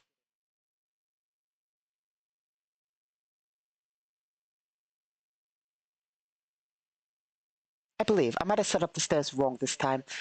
I've set up stairs before that in a way that works, but it gets a little bit confusing if sometimes. Anyway.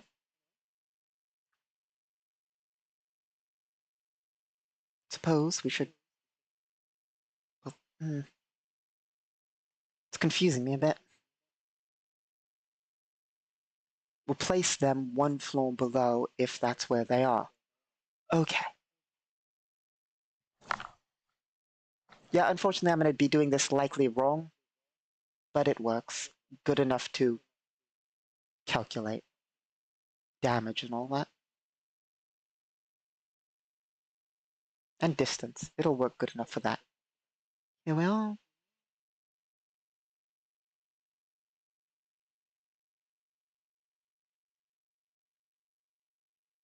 How many of them are there? That's an important question. D8. 8 being... Let's determine beforehand, by the way.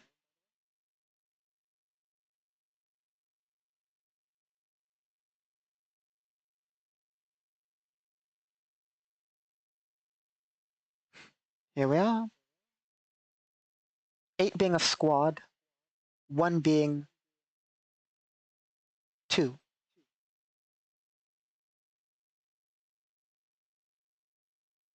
No? 1 being 1.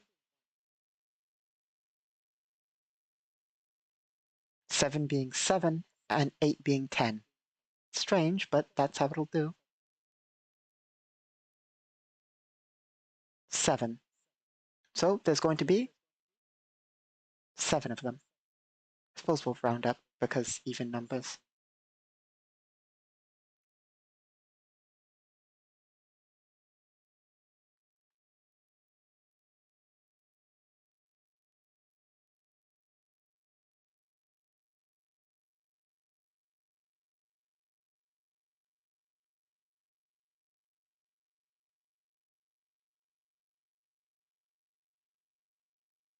Okay, they are basically charging up the stairs.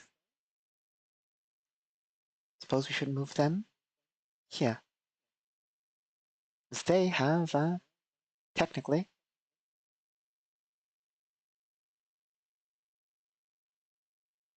come up a staircase.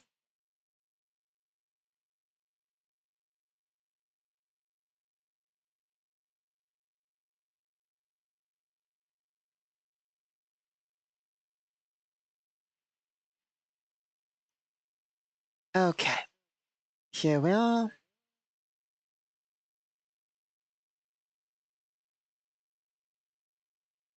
$15 and 25 feet. Hearing the boots stomping up the stairs and them hearing us, they are prepared as they enter the room.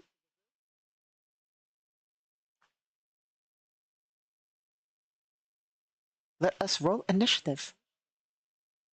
Juliana Aldous, 20. Enemy forces, 10. Juliana Aldous is going first. As they step up through, Juliana Aldous will start with an area fire.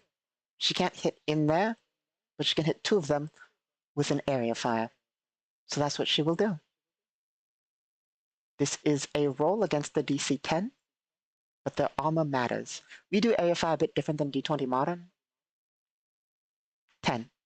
That's going to be a hit before we even add modifiers, but we do need to add our modifiers.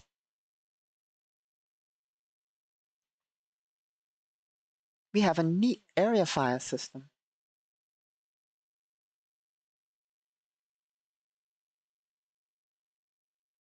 But we need to make sure we hit them. 10 plus 9, 19. Unfortunate. Very unfortunate. So if you're wondering why area fire is good, when I could have like bursted and had a +5 or +6 to hit or something, which would have hit. The reason why area fire is good is because we still hit. However, A, we're going to be down 10 rounds. B, as soon as it loads, I'll be able to answer the other half of that. So first let's remove our 10 rounds.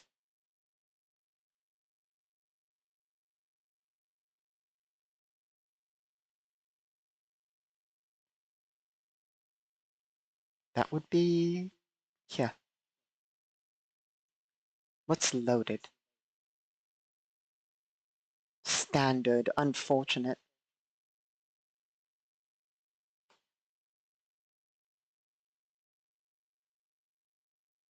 So that's going to be our action. Let's see. Assuming it doesn't crash, but it has. So we'll go to here.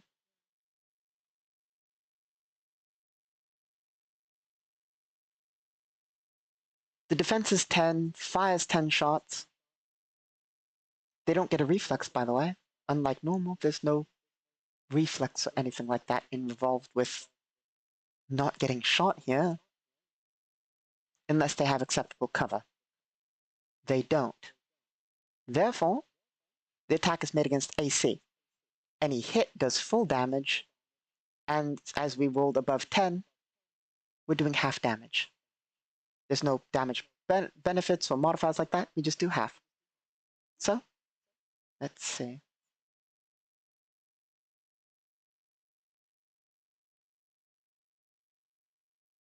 Go to our dice roller.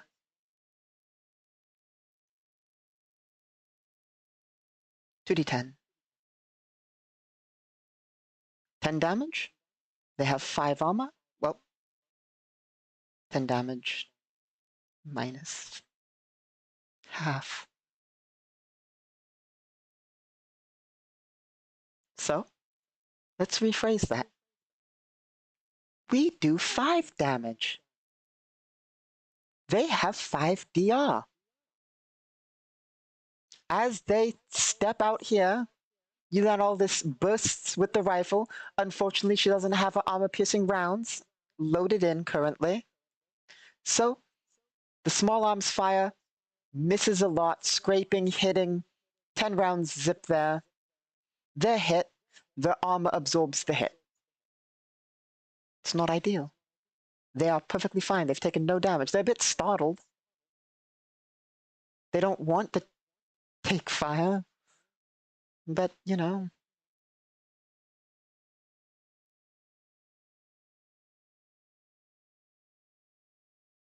Instead of having this guy will, he looks panicked. Yelena Aldis will shove him and them and say, keep going, keep moving. Yell if anything's ahead. They will. Let me do a quick test.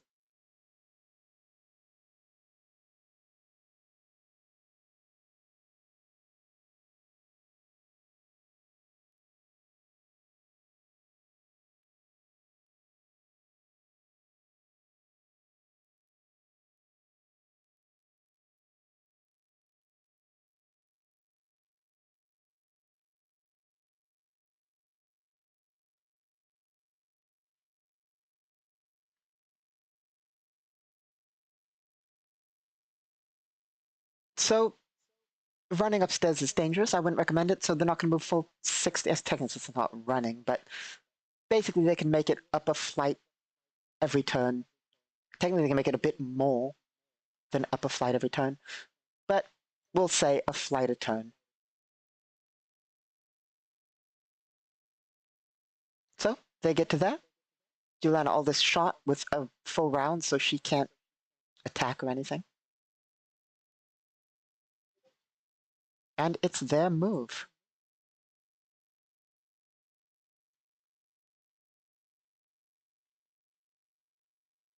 Ah, this is not good. So,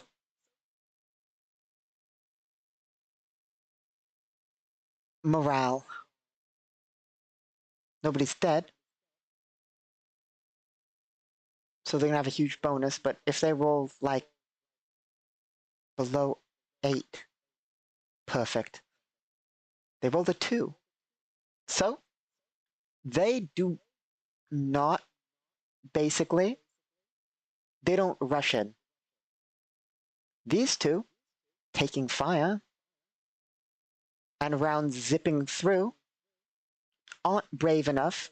They're brave enough to not flee. It's not like they're like, oh god, we're under attack, run away. No. They're trained, they're here for this.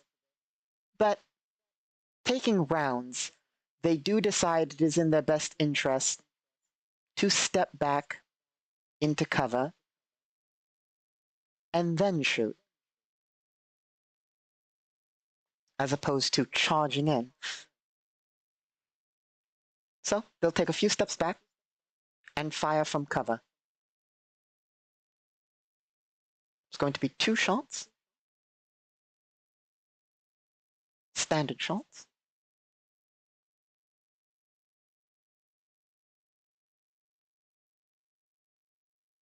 18. 18 plus what?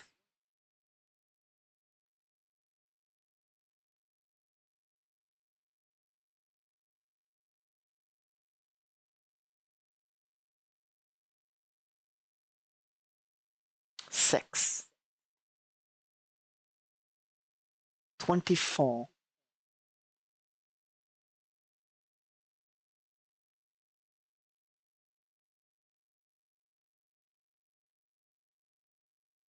24.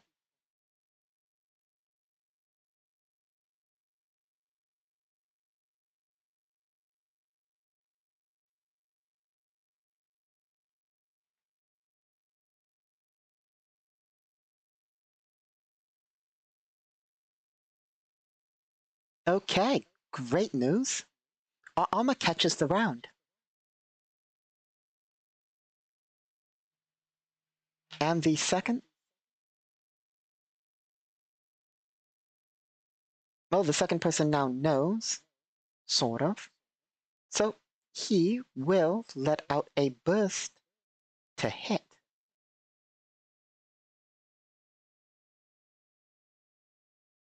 2.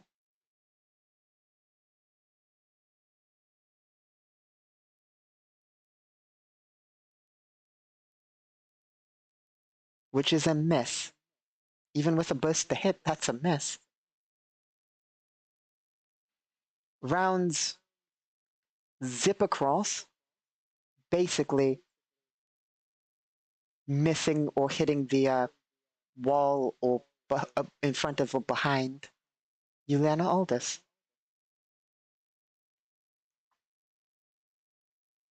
Okay, that is good news. We've avoided instantly getting obliterated. Do we have any counters?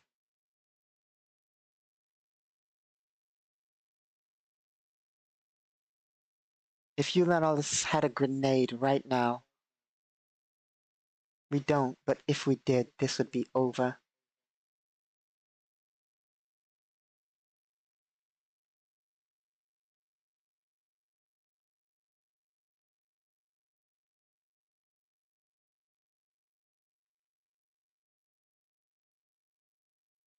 Okay.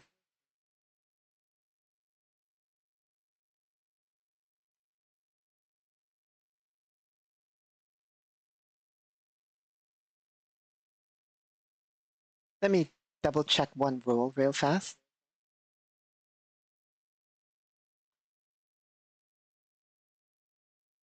I want to know whether this is something I can do.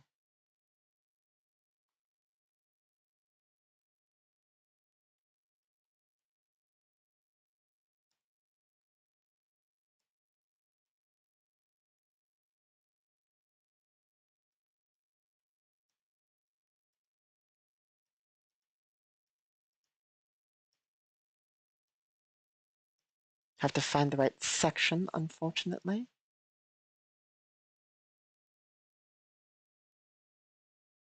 Mm-hmm.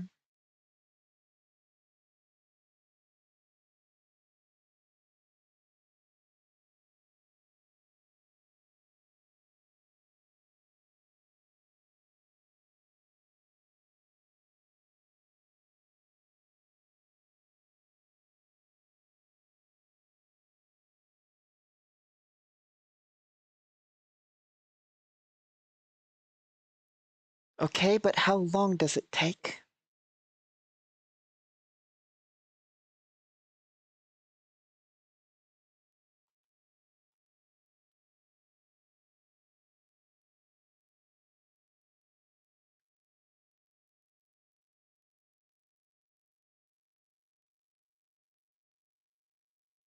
It doesn't say, strangely enough.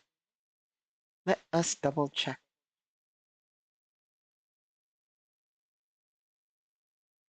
Mm-hmm.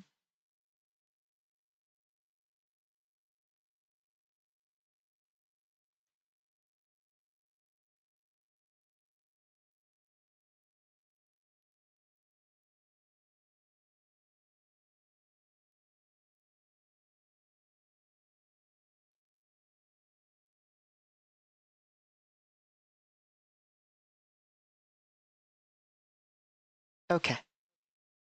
So, you learn all this? Will make a choice. That is going to be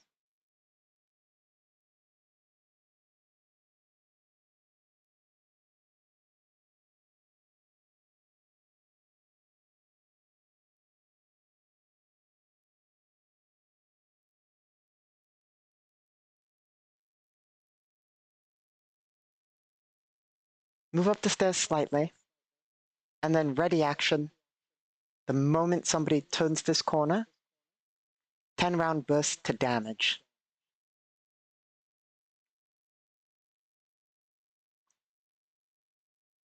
Okay.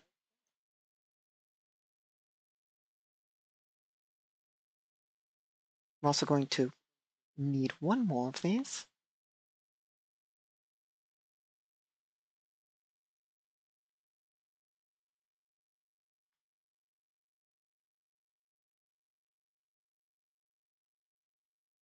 These people will move up a step. Technically, as Yulana is here. Is she still in the square? Yeah, because stepping here would put her here. Give or take. Like I said, I don't think I did the staircase correctly, but it's good enough.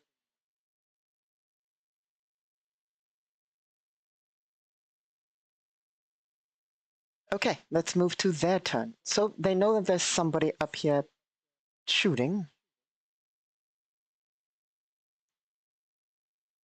Do they want to risk it?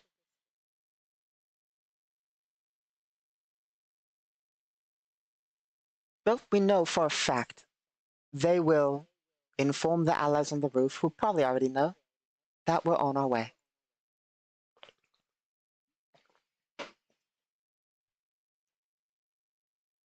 Will they check the room that they're supposed to secure or continue to chase us?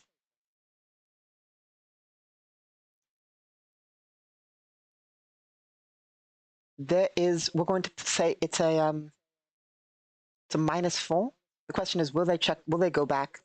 Will they fall back? There's a -4 on this. They more than likely want to secure us. but there's a chance that they'll just leave it to the roof team.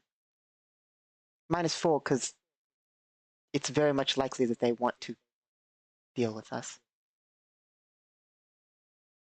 No chaos?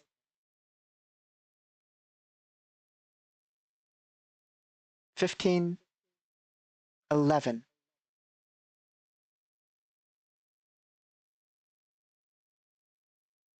So no, that's a yes. They will stop chasing us for the most part. But 11 is with a but. So they're not going to engage us on the stairway. They're going to wait until we get to the roof, and then they'll engage us. So you let all this wait a couple of seconds, and then we'll continue with her people, basically moving up slowly behind a little ways. They follow, but they don't immediately engage. They want to use it as a sort of, basically a trap.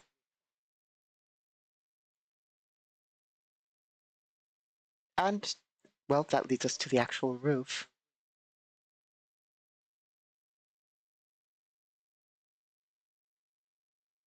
Which we need one more thing for. We'll just take these, by the way.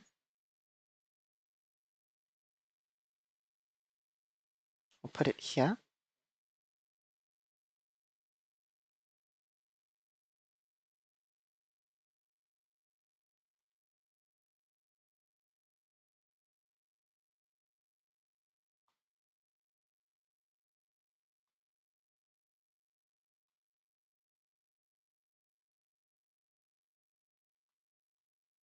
There we go, perfect.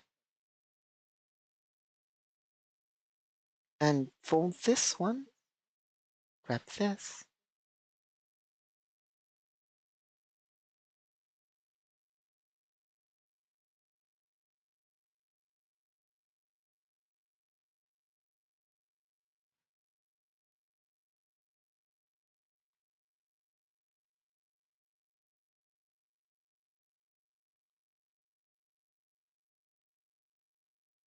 Oh, we don't need these.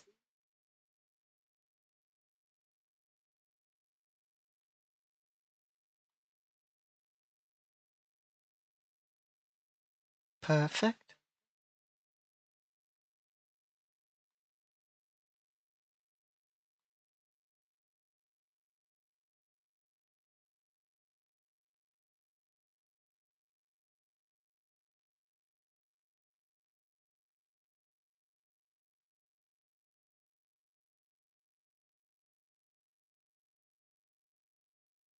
That should be well within scale, yeah.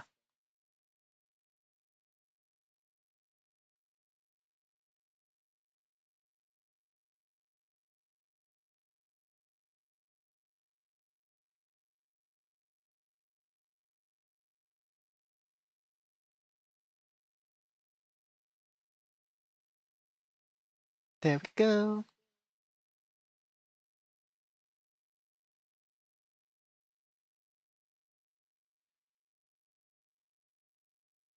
This should be enough of this section of the roof as we need.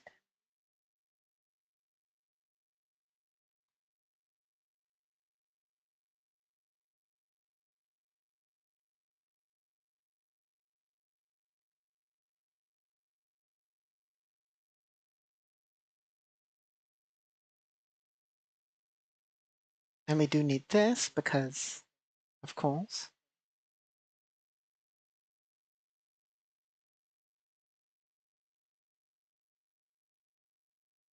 they follow us.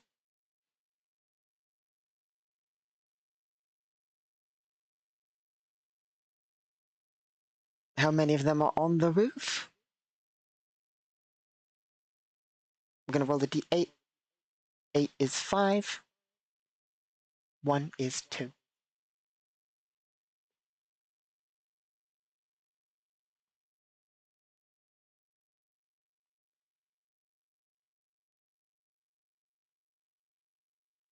3. So that should still be 2, I believe. 3, 1 and 2, 2, 3 and 4, 4. No, yeah, that would be 2. Good.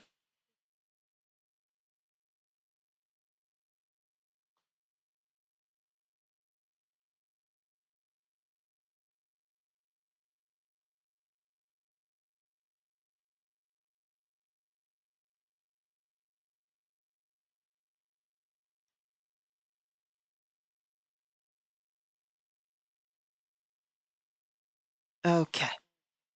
So, arriving on the roof, there will be 2 people up there and a small hover vehicle, which they basically intend. Their plan here is to get the people, rush up behind, basically, secure anybody, the important people, put them in the hover vehicle, and then leave with them.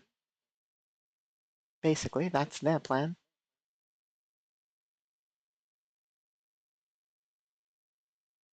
Oh yes, and prevent pickup of these people from up top.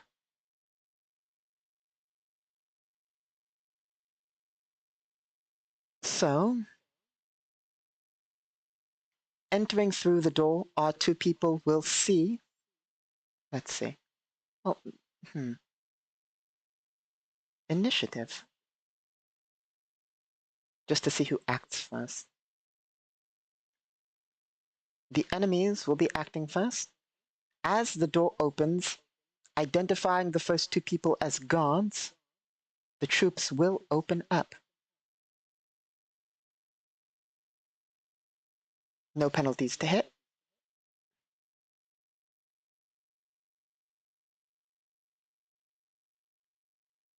$13. And those guards have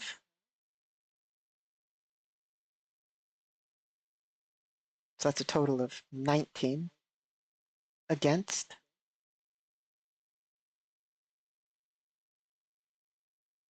18. And a miss. So 1 hit. That is going to be 2d8.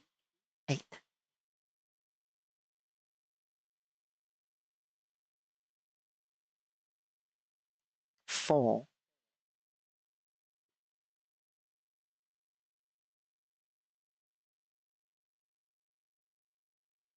Okay. 1 guard takes 2 damage. They are wearing vests, as I said, very light bullet resistant vests, so 1 guard takes 2 damage as his vest pretty much catches the round. Okay. The other round misses and hits basically the wall.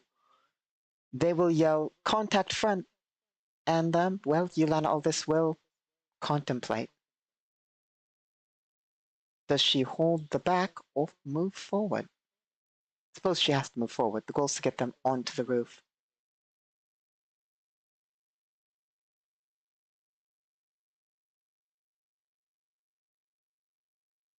Juliana Aldous will move up, which is half an action, and then she will use that 10-round burst to hit out forward. Nope. Burst to hit or damage. Hit or damage. Burst to hit. Burst to hit.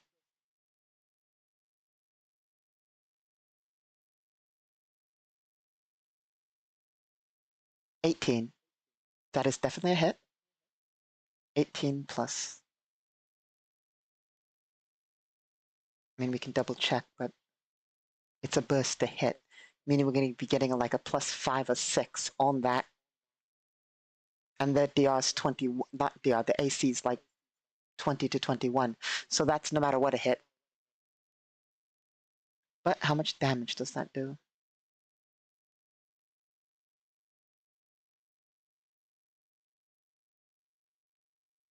For that, we need to check our book.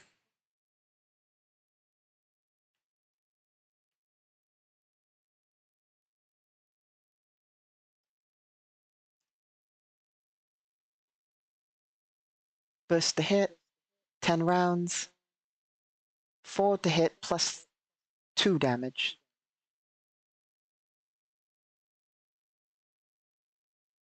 Okay, that's going to be 2d10 plus 2.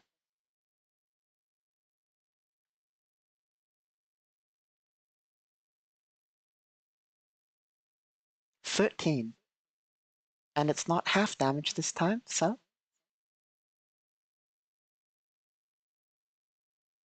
8 damage to the target after damage reduction.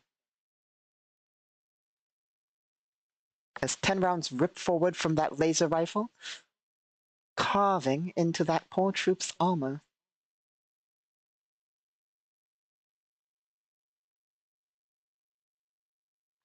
Also, quick reload. I mean, it's the end of our turn, but we can quick reload because that's how that works. But the point I'm making with that is we are loading armor-piercing cells.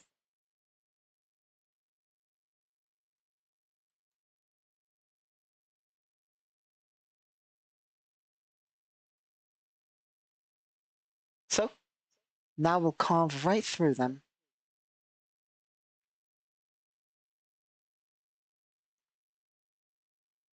8 damage. What is his health?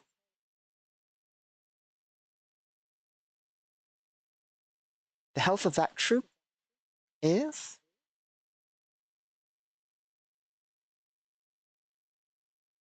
20. That's not what I'm looking for, though. What I meant was con.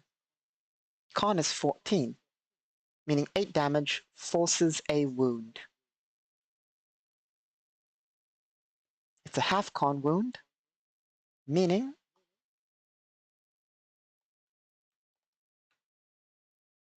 he's just going to spend an action die to ignore that.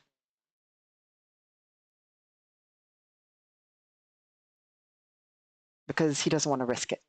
For players, we let them see what the results are, but it's so much more work for this that we're just going to say he's going to spend an action die to not take a wound.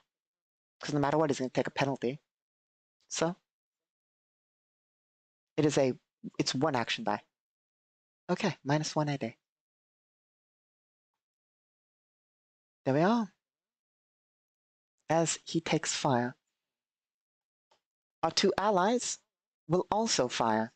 Unfortunately, they're armed with pistols, but they'll give it a shot.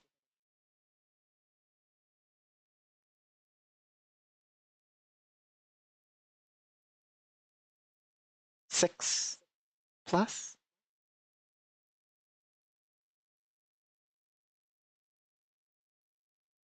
Five. 11. No luck. 21. That's a hit.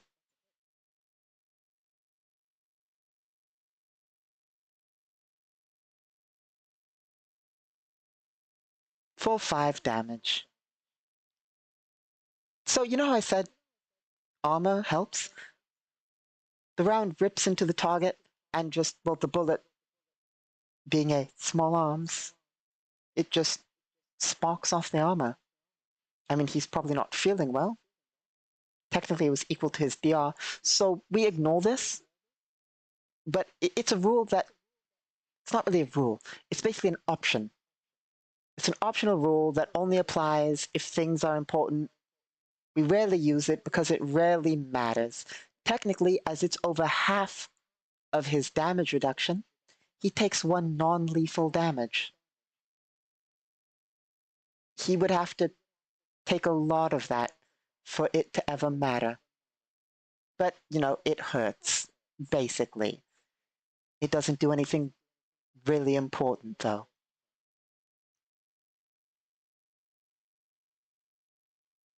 Okay.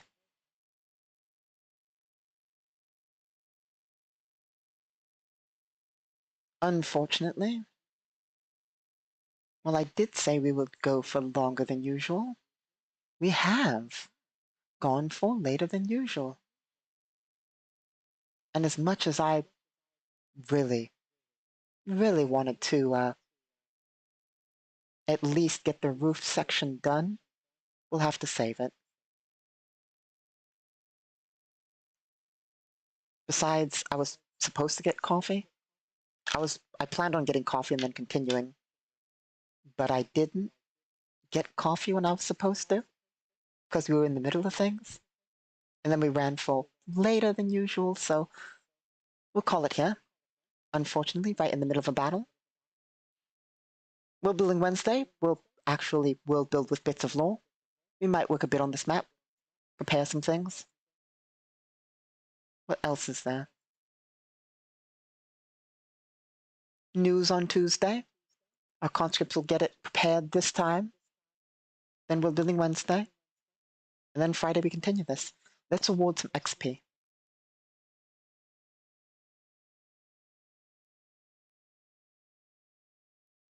You know, we might actually get extra XP.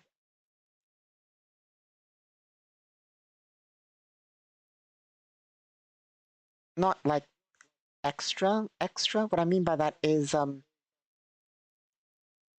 this is technically harder than normal. This theoretically is exceptionally harder than normal.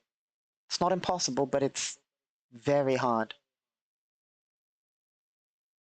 Because it's one against, well, technically we have like 3 security guards and a injured security guard on death's door.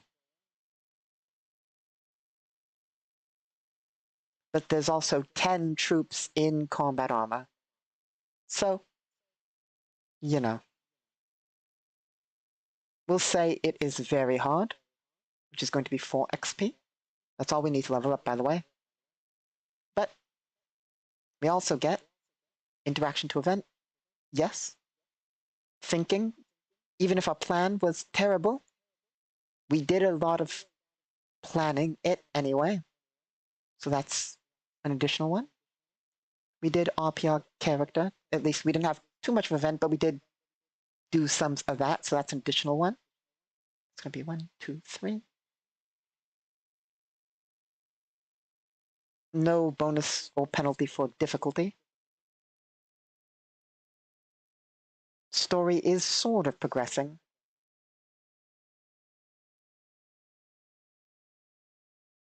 It's not really plot relevant, though. So that's going to be 4. And then bonus XP.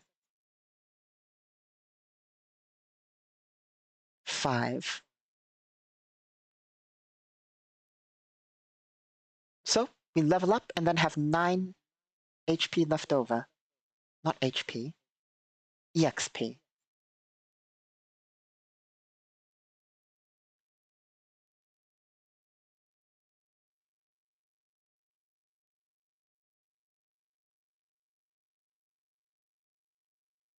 So that should say 140. Should have 9 out of 140. I believe that's right. Let me double check our XP gain. Basically how much you get on the... Yeah, it's 20 every level. So it's going to be 140. We have 9. I'm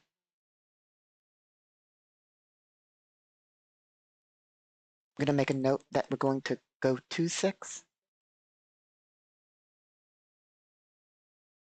And that this is now listed as 6, 2, 7.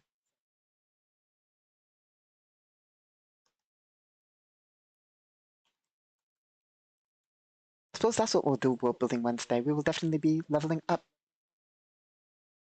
to level 6. Okay. So that's about it. Thank you all for stopping by. We've made a bit of progress. We got a bit of action.